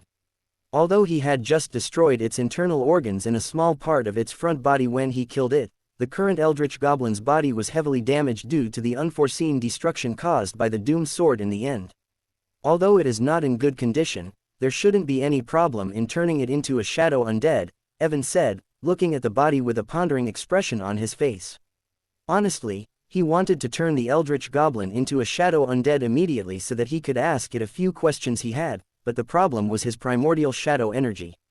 Although he had recovered some of his primordial shadow energy in the last 2 hours, it was still far from full recovery. If he used the Shadow Resurrection skill on the beginner-level rank 3 goblin, he would be left with only 100 or so points of shadow energy. He was about to enter the black smoke-filled area and wanted to have enough shadow energy so that he would be able to use Shadow World or other skills without any problem in case he encountered a dangerous situation. Although I can wait and recover more of my shadow energy before going there, my connection with Allora is weakening with each passing second, and I can't delay any longer. Evan thought while closing his eyes and finally made up his mind. He put away the goblin's body inside his shadow storage and summoned around 1,000 shadow undeads. After summoning his shadow undeads, he ordered them to enter the area filled with black smoke ahead of him. Hearing Evan's order, his shadow undeads didn't hesitate and entered the area one after another. As his shadow undeads entered the area filled with black smoke, Evan realized the black smoke wasn't corrosive or poisonous, which made him sigh in relief. After his shadow undeads disappeared inside the black smoke, Evan didn't follow them immediately. Instead, he disappeared from the place he was standing. Around 5 minutes later, Evan returned in front of the area filled with black smoke and nodded his head. "Once I leave this place, I will turn all the eldritch goblins that I just collected into shadow undeads," he said, and used shadow senses to check on his shadow undeads who had entered the black smoke earlier. Upon using shadow senses, Evan saw his shadow undeads were walking forward without any problem, and it didn't seem like there was any danger. Once he confirmed that his shadow undeads hadn't encountered any danger, Evan took a deep breath and stepped forward. "Here goes nothing," he said, and disappeared inside the black smoke. Evan entered in black smoke and noticed that the area covered in smoke was an altar, similar to the one from which the half-golden and half-black pillar of light was emanating. The floor of the altar was made of the same stones, and the only difference he could see between the two altars was the runes engraved on them. Unlike the altar from which the black and golden pillar of light was coming out, this altar looked more complex, with its entire floor covered in runes. "What kind of altar is this?" Evan muttered in a low voice as he examined the multitude of runes that covered the hard floor of the altar. Evan was paying close attention to his shadow undeads, who had entered the altar before him, and was using his shadow senses to check on them from time to time. Earlier, before the 3 eldritch goblins started fighting against him, all 3 of them had emerged from the black smoke with their bodies filled with injuries. Evan was certain that there was definitely something dangerous inside the black smoke. Something that could injure those 3 goblins must be quite powerful. Evan thought inwardly and was relieved that his authorities were not sealed this time. He could use his Death Guardian and Master of Shadows authorities if he encountered something dangerous. As Evan walked deeper into the black smoke, he noticed occasional flashes of golden light coming from the runes engraved on the floor. Upon closer inspection, he realized that the golden flashes from the runes were quite different from the golden light of the pillar from which he had entered this closed space. "Although I didn't pay much attention, if I'm not mistaken, the golden light from the outside altar must be related to the energy of destruction, while these golden flashes from the runes give a feeling of suppression, as if they are trying to stop this black smoke from spreading to other areas," Evan said while observing the flashes of golden light coming from the runes engraved on the altar. Evan walked deeper into the area filled with black smoke, and even after 5 minutes, he didn't encounter anything. The only change he noticed was that the black smoke around him became thicker. While the black smoke didn't affect him much, the same couldn't be said for his shadow undeads. Evan's shadow undeads were ahead of him, but the black smoke fully suppressed their senses, leaving them unable to sense anything around them. "This black smoke isn't affecting me much, but why is it suppressing my shadow undeads?" Evan wondered as he looked at the condition of his shadow undeads. Other than not being able to use his spiritual senses as before, Evan's other senses, hearing, smell, touch, and others, were completely fine. However, when he used shadow senses to connect his vision with his shadow undeads to see what they were seeing, all he saw was thick black smoke surrounding them. Their visibility range was less than 1 meter, and they couldn't feel anything. "It seems we are getting closer to the core of this altar." Noticing this anomaly, Evan said, and ordered his shadow undeads to continue moving forward. Although his shadow undeads couldn't see anything, it didn't stop him from sending them ahead to scout for danger. Even if they encountered something dangerous and were killed, he could just summon them again using his world essence. About a minute later, Evan's expression suddenly changed as he lost his connection with one of the shadow undeads who was ahead of him. He quickly used shadow senses to connect with another shadow undead nearby to see what had happened. The moment Evan used shadow senses, his vision shifted and he saw the shadow undeads he had sent ahead surrounded by flashes of golden light. The golden flashes moved like laser beams, and upon contact, they instantly destroyed the shadow undeads. Despite watching everything through shadow senses and seeing the tens of golden flashes moving like laser beams, Evan was not worried. He had sent around 1,000 shadow undeads ahead of him, and the number of laser beams wasn't enough to stop all of them. After dodging for a while, about 150 of the shadow undeads managed to pass through the golden light and safely escape.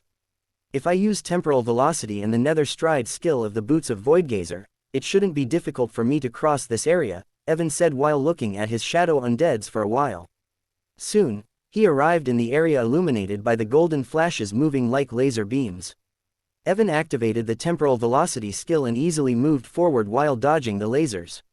As one of the lasers was about to hit him, he simply used the nether stride skill, disappearing from the spot and reappearing a few meters ahead. In just 10 seconds, Evan crossed the area covered in the golden flashes and arrived at the other end. Upon crossing the golden area, he noticed the black smoke thickened even more, and even his senses were affected by it. On top of that, he found another thing that put a deep frown on his face. "I can't recover my world essence here," he muttered in a low voice and immediately deactivated the temporal velocity skill to save his energy. Before crossing the area covered in golden flashes, although it was slow, Evan could still recover his world essence. But after crossing this area, he found that the surroundings were devoid of world essence, making it impossible for him to recover it. "I can't use my skills carelessly, or I might run out of world essence even before reaching Allora," Evan said and moved forward again. His shadow undeads, who had crossed the area filled with golden laser beams, were ahead of him, so Evan wasn't worried about encountering something unexpected. For the first few minutes, Evan didn't encounter anything dangerous, but suddenly he noticed he was losing his connection with his shadow undeads one after another. He immediately used his shadow senses to check on his shadow undeads, and when he saw what was happening to them, his eyes widened in shock. "Allora, Allora." Upon using shadow senses to connect his vision with one of his shadow undeads, Evan was stunned to see Allora standing not far away from his shadow undeads. At first, he was delighted to see her, but he soon realized something was wrong. The small red-haired girl was standing in front of an area filled with black smoke. And unlike normal black smoke, this black smoke was churning like sea waves. Allora's waist-length red hair was messy and her eyes were closed as if she were in a deep sleep. The black smoke-filled area behind her was completely different from the other areas, and the churning smoke behind her was releasing an oppressive aura. From the smoke, destructive energy fluctuations were emanating, and these energy fluctuations were the reason his shadow undeads were dying one after another. Suddenly, one of the fluctuations flew toward the shadow undead to which Evan was connected through shadow senses. The shadow undead tried to avoid the destructive energy fluctuation, but it was as if the energy wave was locked onto it. Despite the shadow undead changing its position, the energy wave still came after it and destroyed its body in one fell sweep. When the energy fluctuation destroyed the shadow undead connected to him through shadow senses, Evan felt a sharp pain coursing through his soul, and his face turned slightly pale. "What the?" Evan staggered backward a few steps and clutched his head with one hand. He breathed heavily and a look of disbelief shone on his face. "How is this possible? That energy wave injured my soul just because I was connected with the shadow undead through shadow senses." Evan muttered in a shocked voice, as it was the first time he was injured because of the shadow senses skill. Normally, if the shadow undead to which he was connected through shadow senses was destroyed, he wouldn't receive a backlash like this. But this time, the destructive energy fluctuation not only destroyed his shadow undead, it even injured his soul. Although the damage was not very high, it was still shocking to Evan that the energy fluctuation was able to damage his soul. Just what is the thing that is releasing those energy fluctuations, and why is Allora standing there? Evan used his shadow senses one more time and connected his vision with a different shadow undead. Similar to before, he once again saw Allora standing in front of the churning black smoke with her eyes closed, and the same energy waves were coming out of it. As Evan looked at the churning black smoke, he suddenly noticed there was something in the middle of the smoke. He tried to focus on the thing, but because of the black smoke obstructing the senses of his shadow undeads, he couldn't see anything clearly. "These energy waves are coming out of that thing," Evan muttered in a low voice as he looked at the thing in the middle of the smoke. Suddenly, an energy wave came towards the shadow undead Evan was connected to. Seeing the energy wave coming towards his shadow undead, Evan immediately stopped using the shadow senses, and after a second, he lost his connection with the said shadow undead.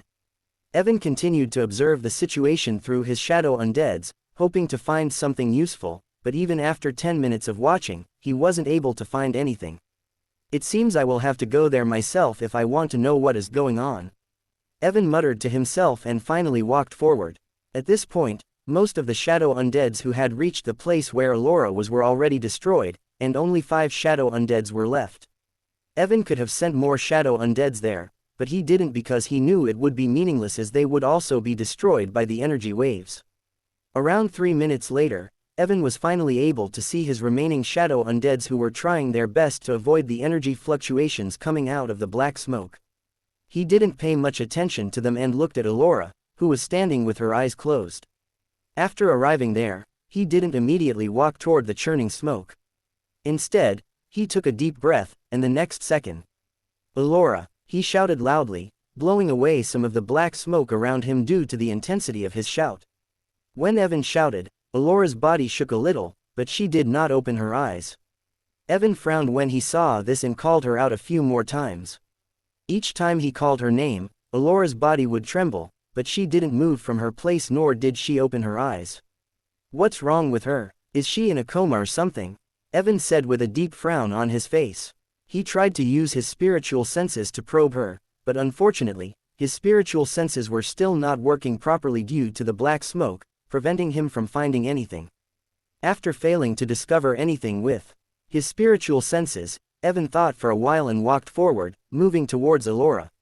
As he advanced, the black smoke churning like sea waves behind Allora became more violent. Evan stopped when he noticed the change in the black smoke and waited for a while. But even after a minute, when nothing happened, he moved forward again. As Evan got closer to Allora, the black smoke behind her became even more violent, and the destructive energy waves emanating from it intensified. Suddenly, one of the energy waves came in Evan's direction. Seeing the destructive energy wave approaching, Evan tried to dodge it, but just like before, the energy wave followed him. Evan narrowed his eyes when he saw this.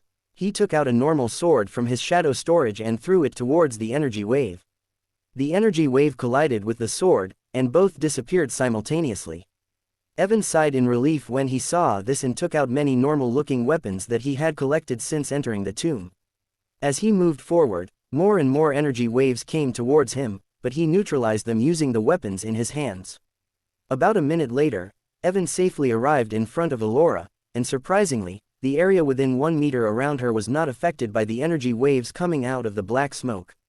Evan looked at Allora carefully after stopping in front of her and noticed her aura was very weak. Allora, he said in a gentle voice and touched her head. The moment Evan touched her head, a white light flashed, and his vision turned dark. The entire Utopia was in chaos.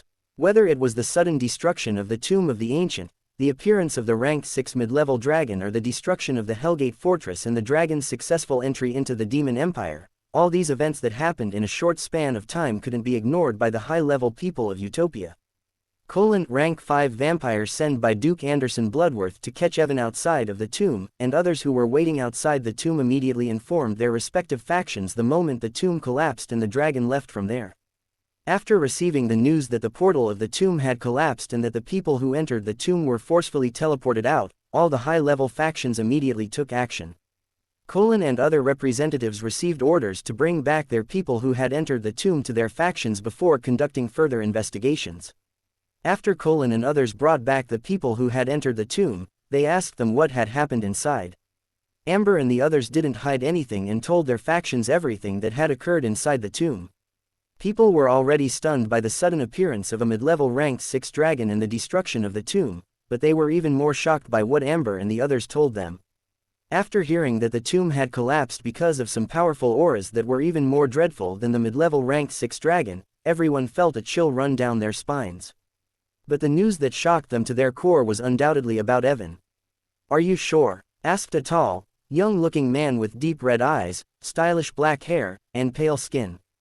The man was wearing a black suit and was sitting on a throne while holding a wine glass in his hand. "Yes, Father, I am sure. They were definitely the same as I read in the records," Amber replied with a serious look on her face as she faced her father, Alistair Nightfall, aka the Blood Monarch. Seeing the doubtful look on Alistair's face, Amber felt annoyed and took out a recording crystal. Alistair was sitting on his throne when Amber played the recording, but the moment it started, his eyes widened, and he immediately stood up from his throne, quickly appearing in front of Amber who was holding the crystal. Amber was startled by Alistair's action, but the vampire didn't care about her and looked at the recording carefully. In the recording, Evan was standing on the back of a giant black bird while holding a rank 3 ape with a single hand. But Alistair didn't pay any attention to that, his eyes were fixed on Evan's face. Similar to Eldrakar, Alistair had also met Azeroth in the past, so it took him only a single look to realize that Amber was right and the guy in the recording was definitely related to Shadow Monarch. Although Evan's face looked slightly immature compared to his memories of the Shadow Monarch, Alistair was certain that they were the same person. Not only that, upon noticing the dense killing intent emanating from Evan, so intense that it materialized in the outside world and changed the atmosphere around him. Alistair remembered the day when the Eternal Night incident happened and took a deep breath. "Are you the only one who knows about this, or are there others?" he asked after calming down his nerves. Amber had never seen Alistair flustered like this, so she was surprised by his reaction. But upon remembering what she had read about Azeroth, she felt it was natural for him to be flustered. After all, everyone thought the Shadow Monarch had died thousands of years ago, but he had suddenly appeared before them once again. Most of the top core evolvers like Blaze, Voidscar, Noel, who entered the tomb know about this, Amber said and continued. However, in order not to cause any commotion, we didn't tell low-level core evolvers about our guess. Only a handful of top-level core evolvers know his true identity. Alistair nodded upon hearing Amber and looked back at the recording that was still playing. When he saw the scene where Evan crushed the head of the rank 3 ape as if he were crushing a tomato, his heart skipped a beat, and he asked in a doubtful voice, "You said he was just a peak rank 1 core evolver. Are you sure he wasn't hiding his true rank?" Hearing Alistair and seeing how Evan crushed the head of the rank 3 ape, even Amber felt doubtful. Although she had seen everything with her own eyes, she also couldn't believe that a peak rank 1 core evolver could kill a rank 3 monster like this. "I'm not sure, but the aura coming from his body was definitely that of a rank 1 core evolver," Amber said after hearing Alistair. "This is simply insane," Alistair thought inwardly as he looked at the recording with a serious expression. Seeing Evan killed hundreds of core evolvers that were higher level than him as if he were cutting vegetables, Alistair felt his mind becoming numb. Even though he was quite powerful when he was a peak rank 1 core evolver, he knew he was far from Evan's level. If he had to face hundreds of rank 2 core evolvers like Evan was facing, he was sure he wouldn't have been able to defeat them so effortlessly. The recording wasn't long. Once Evan used the Shadow World skill to trap Voidscar and others, Amber had stopped recording because she couldn't capture the situation inside the Shadow World. Once the recording ended, Alistair fell deep into thought. After considering everything, he made up his mind. "I need to talk to others. This matter is not something we can take lightly," he thought inwardly and took out his communication crystal. Seeing Alistair taking out his communication crystal, Amber asked in a curious voice, "Whom are you contacting, Father?" Alistair didn't reply immediately. He first infused some of his world essence into the crystal. As crystal started to glow due to his world essence, he finally spoke. "I need to discuss this matter with the other monarchs and leaders of the top factions. If everything that you said is true, then we need to find him as soon as possible." Clang, clang, clang, clang, boom, boom, boom. The sound of metal clashing against metal rang out throughout the space filled with stars and galaxies, followed by loud explosions that shook the entire universe as the stars turned into supernovas and planets exploded into dust under the impact of the shockwaves that spread in all directions due to the clash of powerful weapons. Suddenly, the people who were fighting felt something, and the sound of metal clashing against metal stopped as a giant purple-colored eye that covered the entire universe appeared in the vast space, looking down at everyone indifferently. "You should give up," a voice boomed throughout the surroundings as the giant purple eye shone brightly and a powerful pressure descended on the entire universe. The voice that came from the eye was strange, and its gender couldn't be discerned. A man with shoulder-length black hair, black eyes, and sharp pointy ears looked at the purple eye with eyes filled with coldness and didn't say anything upon hearing it. The man's body was covered in injuries, and blood flowed from his wounds like a broken dam, but even with such severe blood loss, the man's expression remained indifferent as golden flashes of light around him helped him recover his injuries. "Why are you hell-bent on breaking the balance? You know that even though you are powerful, you can't face all of us alone," another voice that was filled with frustration sounded. Unlike the last voice, whose gender couldn't be discerned, this voice was clearly male.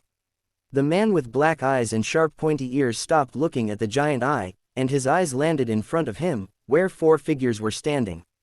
The figures of all 4 of them were surrounded by a veil of fog, so their appearances couldn't be seen, but the intensity of their aura matched the aura coming from the man's body. "It's necessary," the man with sharp pointy ears said without showing any emotion on his face, tightening his grip on the weapon he was holding. The weapon the man was holding was shrouded in a black aura, and even though no one could see its appearance, everyone could feel a dreadful aura coming from it. "There is no need to talk to this guy anymore. Since he is hell-bent on doing this, we should just catch him and seal him for a few million years until his mind comes back to the right place," a sinister voice filled with malice sounded, and an aura filled with hatred covered the universe as one of the four figures tried to rush towards the man with sharp pointy ears. But before the figure could rush forward, a cold female voice sounded and the man stopped. "You won't be able to stop him alone, so stop acting like an annoying bitch and just wait here." The sinister aura that filled the universe intensified, but the female figure who spoke earlier remained unbothered by it. "Why are you fighting against each other? We should just catch him and seal him as soon as possible so that we can go back." The last figure spoke in a sleepy voice, and a yawning sound filled the space as if he wanted to sleep. "Do you really want to continue?" The emotionless voice of the purple eye once again resounded throughout the universe as it looked at the man with sharp pointy ears indifferently. "You won't be able to fight against four of them alone, and with me present here, there is no chance of you getting away. I once again suggest you think carefully before you answer me." The man with sharp pointy ears didn't answer immediately upon hearing the purple eye and looked at the four figures standing in front of him. His body was still glowing with golden light, and the injuries he had sustained in the earlier fight were rapidly recovering. Although his injuries were healing quickly, the four figures and the purple eye didn't care, as this small thing didn't matter to them. The man stared at the four figures for a few seconds before he lifted his head and looked back at the eye that covered the entire universe. For the first time, the cold look on his face broke, replaced by a look of disdain, and he said in a mocking voice, "Fu K off, by *ch." The four figures, who were arguing with each other, turned silent and looked at the man who had just cursed with astonished expressions on their faces. "Fa, he just cursed. Did you hear him? He just cursed." The figure who had earlier spoken in a sleepy voice shouted with excitement, showing no sign of earlier sleepiness. To think a person like him would throw a curse. The first figure who had earlier sounded frustrated now spoke with surprise. "Is he a clone or something?" The figure with the sinister aura spoke in confusion, and the sinister aura around him was reduced by half as if he was having a hard time believing what he just heard. So cool." The cold female figure who had stopped the sinister figure looked at the man with shining eyes as if she were looking at her idol and thought about doing the same thing. "I will go and provoke some people, and when they ask me if I really want to provoke them, I will also say in a cool voice, 'Fu K off, bitch.'" The female figure thought, and an eerie laugh that sent a chill down the other three figures' spines escaped her mouth, making them take a step away from her. Ignoring the four figures who were lost in their own worlds, the purple eye in the sky didn't show any reaction upon hearing the man. "Since that's your answer, I have no choice but to seal you." Upon hearing the purple eye, the man looked at it with a face full of disdain. "Do you have the ability to seal me?" The purple eye didn't say anything, but suddenly, a majestic pressure filled the universe as if a true ruler had descended into the world. Feeling the pressure, the four figures who were still in their own worlds came out of their thoughts and looked at the purple eye with serious expressions. The eyes of the man with the sharp ears also turned serious, and his grip on the weapon he was holding tightened. "Since you refused to give up, you can stay sealed in this place for eternity or until you give up." The purple eye spoke, and the man felt his body stiffen. He tried to move but found he couldn't. "Seal him," the indifferent voice of the purple eye commanded, and the four figures who were standing in front of the man tried to move towards him to seal him, but before they could, crack, crack, cracked. They heard the sound of cracking, and the stiffened body of the man returned to normal as he shattered the restrictions that the purple eye had placed on him. After shattering the restrictions that the purple eye imposed on his body, the man's eyes changed, one turned golden and the other blood red. At the same time, the weapon he was holding started to glow with golden light, and waves of destruction spread outwards in all directions, obliterating everything in their path. The four figures, feeling the waves of destruction coming from the weapon, felt a chill run down their spines and their eyes widened in shock. You turned that abomination into your sole weapon," the sinister figure, who had been acting haughty earlier, spoke in a stuttering voice and took a step back. The other three figures were equally shocked and also retreated far away from the man. The waves of destruction emanating from the weapon, which was shrouded in a black aura, gradually covered the entire universe, and the black veil that covered it disappeared. As the black aura vanished, a striking jet black halberd with a red handle and emerald green outline came into view. The halberd was 2 meters in size and was releasing waves of destruction throughout the entire universe. Even the purple eye, which had been indifferent until now, showed a look of astonishment upon the appearance of the halberd, and the pressure it was exerting dimmed under the waves of destruction that the weapon was releasing. The man didn't care about the startled looks of the four figures or the shocked expression of the purple eye.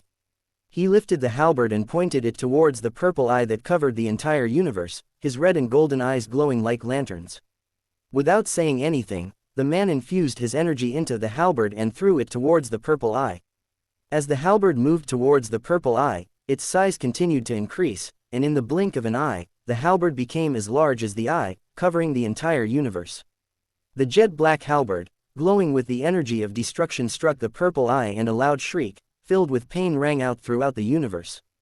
The four figures dropped to their knees and started to bleed from their ears, noses, and eyes upon hearing the shriek. The man with sharp pointy ears also started to bleed from his eyes and ears, but he didn't drop to his knees. He looked at the purple eye that was slowly breaking apart with the same cold eyes as before. As the giant purple eye shattered, the universe couldn't handle the pressure released by the halberd, and soon, the entire universe was filled with space fissures. Large parts of the universe broke apart and were engulfed by the void. Stars exploded and planets disappeared inside black holes. As the universe continued to break apart, the man closed his eyes and a low sigh escaped from his mouth. Soon, along with the four figures, the man was also engulfed by the space fissures and his vision turned dark. Huff huff. Evan opened his eyes and dropped to his knees, feeling as if all the energy had been drained from his body. He clutched his head with one hand, feeling a sharp headache as if someone was hammering it. After taking a few deep breaths to stabilize himself, Evan looked around and saw he was still in the area filled with black smoke. He raised his head and saw Allora standing in front of him with her eyes closed, and one of his hands was on her head. Upon raising his head and looking at Allora, Evan suddenly thought about the scene he had just witnessed, and a doubtful look appeared on his face. Just when Evan was feeling doubtful and was about to pull back his hand that was touching Allora's head, a notification window opened and some information appeared in front of him. Name, the Halbert of Destruction. Type, Soul Weapon. Grade, Origin. Name, the Halbert of Destruction. Type, Soul Weapon. Grade, Origin. This, Evan's eyes opened wide in shock as he stared at the information in front of him without blinking. Due to the earlier memory he had seen upon touching Allora, his spiritual power was completely drained and he was feeling dizzy. However, after seeing the information that appeared before him, all his dizziness vanished, and his breathing became heavy. He tried to stabilize his breathing by taking deep breaths, but as time passed, he felt a sense of loss deep within his heart.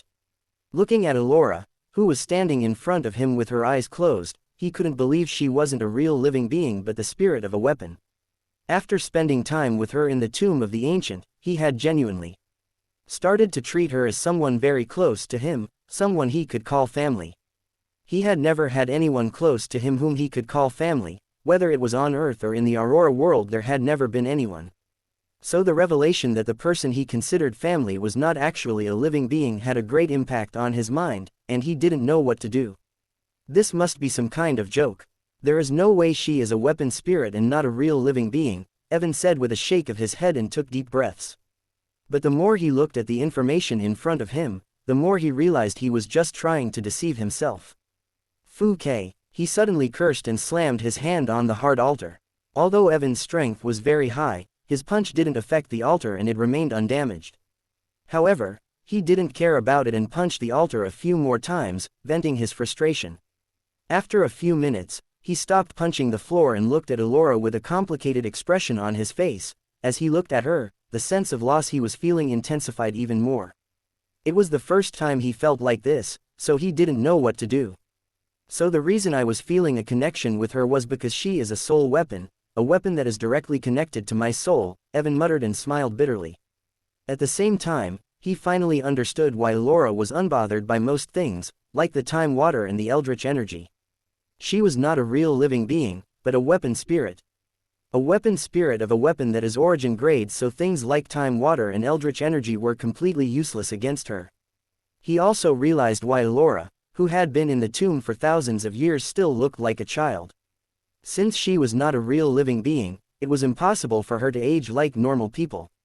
Evan thought about all of these things and upon careful thinking, a thought suddenly came to his mind: does it matter if she is a real being or not? Honestly, to Evan, it didn't matter what she was. The reason he was frustrated and anxious was that this information came to him too suddenly. On top of that, he didn't know what should he do with Allora. Earlier, when he felt his connection with her weakening, he thought she was injured. But now that he realized she is not a real living being, he knows it is impossible for her to get injured. Since she was not injured, he couldn't understand why his connection with her was weakening and what he should do to take her with him. Evan pulled back his hand from Allora's head, and the information floating in front of him disappeared. As it vanished, he took a deep breath and called out in a soft voice. Allora. He tried to wake up Allora, who stood with her eyes closed, but no matter how many times he called her, she didn't respond. What is wrong with her? Evan started to feel anxious when Allora didn't wake up even after he called her many times. If she were a normal person, he would have used potions or other pills to wake her up, but now that he knew she was not a real person, he wasn't sure what to do. He tried to pick her up and leave the area filled with black smoke, but when he attempted to lift her, he found he couldn't move her no matter what he tried. It was as if she were attached to this place and he couldn't take her away. As Evan thought he might not be able to take her with him, he felt a deep sense of reluctance and quickly shook his head. No, I promised her that I would take her out, and I am not going to leave her here. Especially now that most of the tomb has collapsed and the situation here is unclear, Evan muttered with a serious look on his face.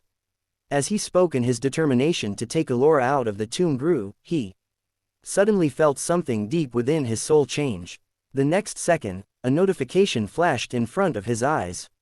The effective, The Cursed One, title has been permanently reduced by 10%.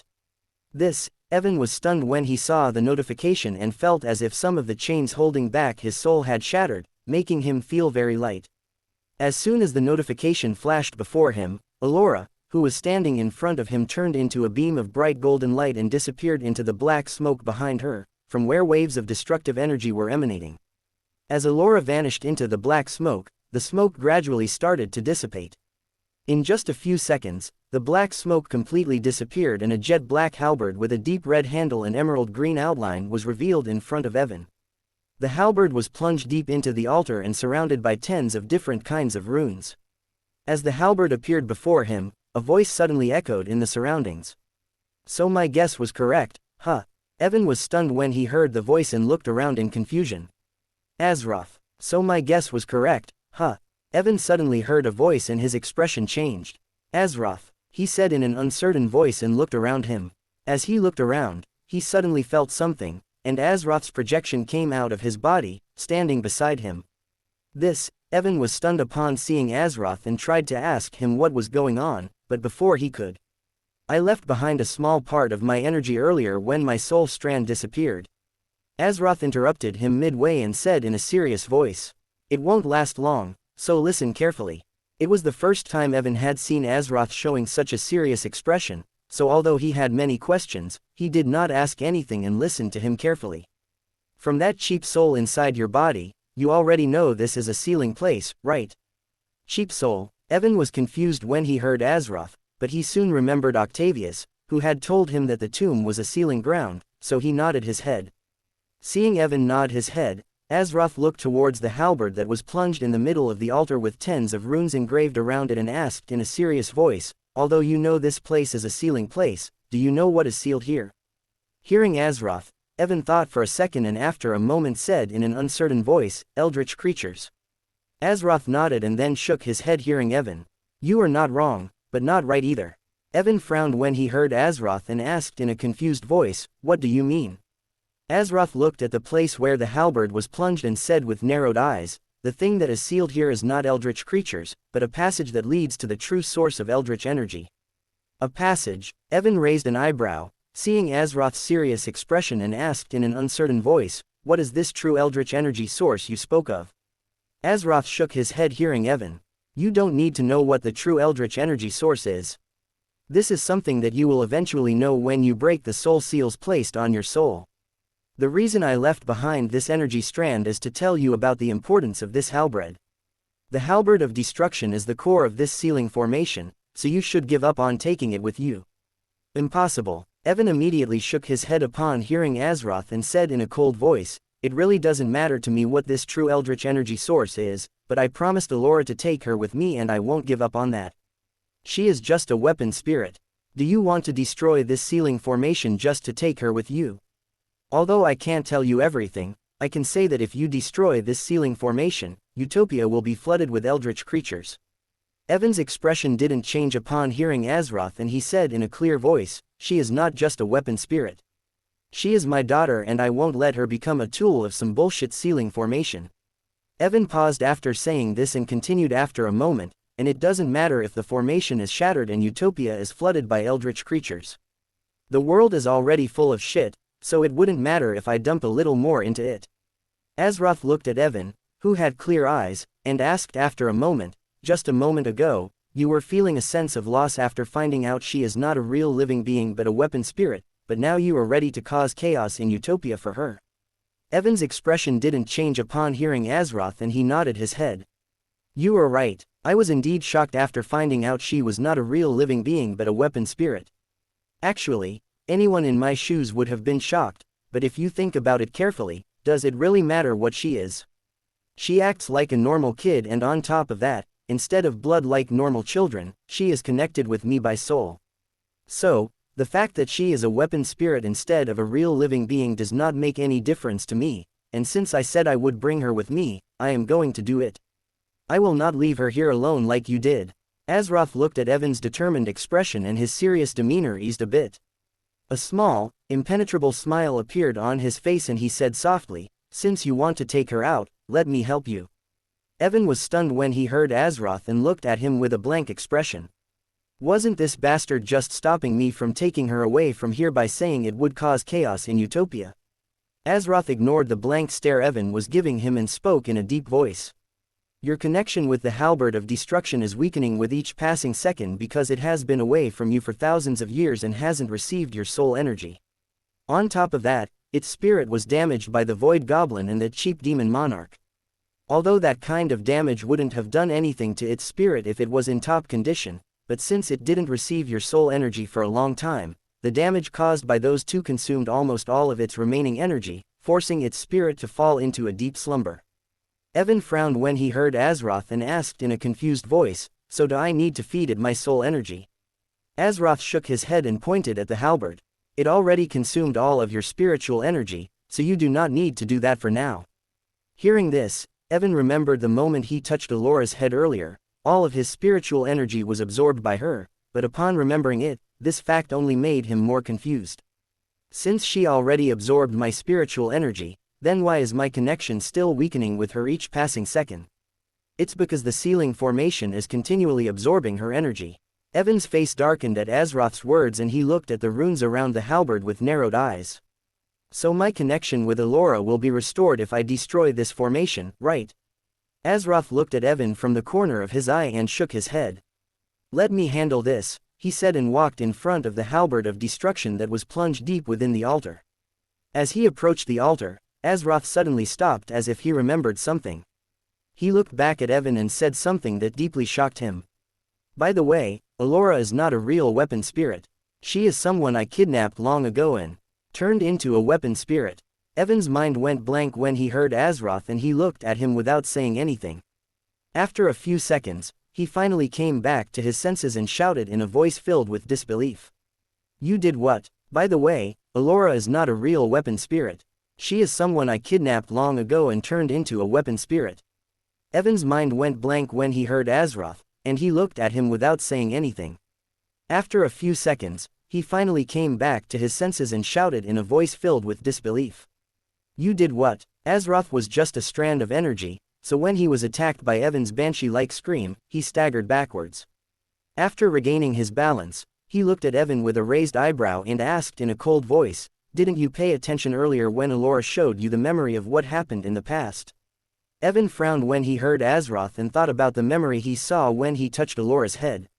Suddenly, he remembered what the figure emitting the sinister aura said when Azeroth used the halberd of destruction. "You turned that abomination into a soul weapon." A shocked look appeared on Evan's face as he recalled the figure's words, and he looked at the jet-black halberd with his mouth slightly open. Although it was just a memory, Evan could feel the power of the four figures and the purple eye he saw in the dream. He wasn't 100% sure, but he had a feeling that those four figures and the purple eye were even stronger than Eldrakkar and Voidskar. But even those people showed shocked expressions when Azeroth took out the halberd of destruction, so he couldn't figure out just what kind of abomination they were speaking of. Were they referring to Allora? Evan muttered in a low voice, but Azeroth clearly heard him. Who else could it be if not her? Azeroth said in an indifferent voice. Before I kidnapped her. Stop using the word kidnap, Evan interrupted Azeroth midway with a look of disgust on his face. Every time you say you kidnapped her, I can't help but imagine a scenario where you followed her like a sneaky uncle and kidnapped her by tempting her with candy. Azeroth stopped speaking and looked at Evan without any expression on his face. Evan didn't care about the blank stare Azeroth was giving him and repeatedly shook his head, trying to erase the scene that came to his mind. Azeroth's face was similar to his, so just thinking about someone looking like him tempting a kid using candy so that they could commit kidnapping made him cringe. Seeing Evan shaking his head as if he was trying to erase something from his mind, Azeroth thought for a second and said, "All right, I did not kidnap her. I just went out and picked her up to use as my weapon spirit while she was not paying attention. What's the difference between this and kidnapping, you bastard?" Evan wanted to shout when he heard Azeroth, but seeing Azeroth's expressionless look, he knew it was useless, so he didn't say anything. Before I turned Allora into a weapon spirit, she used to be one of the strongest beings in the universe. You can say that she practically terrorized the entire Origin universe before I turned her into my weapon spirit. For a moment, Evan's mind went blank hearing Azeroth. Terrorized the entire Origin universe. Is he implying my daughter used to be a big bully? Evan thought about Allora's cute face and couldn't bring himself to believe that she terrorized the entire Origin universe or used to be one of the strongest beings. How could someone like her terrorize an entire universe? By stealing their food. After all, other than eating, Allora does not show much interest in other things. Azeroth looked at Evan's expressions, and as if he could read what he was thinking, he said in a plain voice. She didn't steal people's food, instead, she used to think of people as her food. Evan opened his mouth to say something upon hearing Azeroth, but after thinking for a while, he didn't know what to say, so he closed his mouth. If she really thought of people as food and had the strength to be called one of the strongest beings, then he had no doubt about what Azeroth said and that she could really terrorize the entire universe. Who can live peacefully if they knew a small girl could visit them anytime to eat them as her snacks? Evan thought inwardly, feeling he needed to educate Allora properly. Azeroth didn't care about what Evan was thinking and continued. The Halbert of Destruction is not a simple weapon. Although I have turned Allora into a weapon spirit and she can't show her original power because she is now your sole weapon and her strength depends on you, this weapon is still a true incarnation of destruction. If used wisely, it can even destroy the entire world. Evan couldn't help but suck in a breath of cold air when he heard Azeroth and wondered why this guy always talked about things like destruction or other similar topics. Azeroth was oblivious to Evan's inner thoughts, so after saying this, he didn't speak further and walked in front of the Halbert of Destruction. After stopping in front of the Halbert, he stretched his palm in Evan's direction. As he stretched his palm, a suction force erupted from it, and Evan felt something being pulled out of his body. He used his spiritual senses to look at his body and soon noticed a dark golden drop of energy coming out of his heart, which was covered in the outline of the Rune of Origin. After leaving his heart, the drop of golden energy passed through his body and flew towards Azeroth's palm, who caught it without any difficulty. Evan was baffled when he saw Azeroth extract something from his body, but soon he remembered what had happened when he absorbed the core of the peak rank 3 Eldritch Goblin earlier and immediately understood what the golden drop of energy was. Origin Essence, Evan muttered in a doubtful voice as he looked at the small drop of energy. When he had absorbed the core of the Eldritch Goblin earlier, he had received a drop of Origin Essence. Evan had thought about checking it out later as he wanted to meet Allora as soon as possible, but he didn't expect Azeroth to extract the drop of Origin Essence from his body. When Azeroth heard Evan's low voice, he nodded his head, indicating that he was right and the thing in his hand was indeed the drop of Origin Essence. After catching the drop of Origin Essence, Azeroth brought it above the halberd's handle and dropped it on it. Azeroth held the drop of Origin Essence above his palm and dropped it on top of the handle of the Halbert of Destruction. The moment the Origin Essence came into contact with the Halbert, it absorbed it, and a terrifying pressure covered the entire altar. Evan felt a chill run down his spine as he looked at the Halbert in front of him with a shocked expression.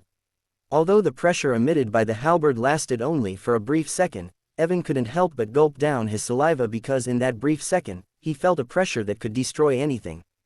That pressure was on par with if not stronger than, Eldrakkar and Baphomet's. As the halberd received the energy of the origin essence, the runes engraved on the altar started to glow madly as if they had just received a powerful tonic. The runes engraved on the altar absorbed the energy of the halberd continuously, but the energy contained inside the drop of origin essence was vast. Even though the formation was absorbing its energy without stopping, it didn't affect the halberd of destruction. Evan also showed a joyful look because he could feel his connection with the halberd, which had been weakening with each passing second, now stabilizing and slowly growing stronger. The halberd of destruction continued to refine the drop of origin essence, and around 3 minutes later, the formation that had been glowing madly returned to normal and stopped absorbing the halberd's energy. As the formation stopped absorbing its energy, the halberd's recovery speed increased even more, and soon Evan's connection with the halberd reached the level it was at when he first met Allora. But even after reaching this level, it didn't stop, and the connection continued to grow stronger. It was obvious that the energy provided by the drop of origin essence held a massive amount of power and recovered quite a bit of the halberd's strength. Around 5 minutes later, the halberd finally refined the whole energy and stopped glowing. Once the halberd refined the origin essence, Evan noticed its frame became shinier than before, and the aura coming out of it was stronger than before. Although this aura is nothing compared to the aura that I felt in my dream, it is still better than ordinary rank 3 weapons, Evan muttered to himself as he looked at the jet black halberd. After looking at the halberd for a few seconds, Evan shifted his attention towards Azeroth, whose body had turned completely transparent. From his condition, Evan could tell that he was about to disappear, so he quickly asked, "Can I take the halberd with me now?" Evan thought that now that his connection with the halberd had stabilized, it shouldn't be a problem for him to take the halberd with him.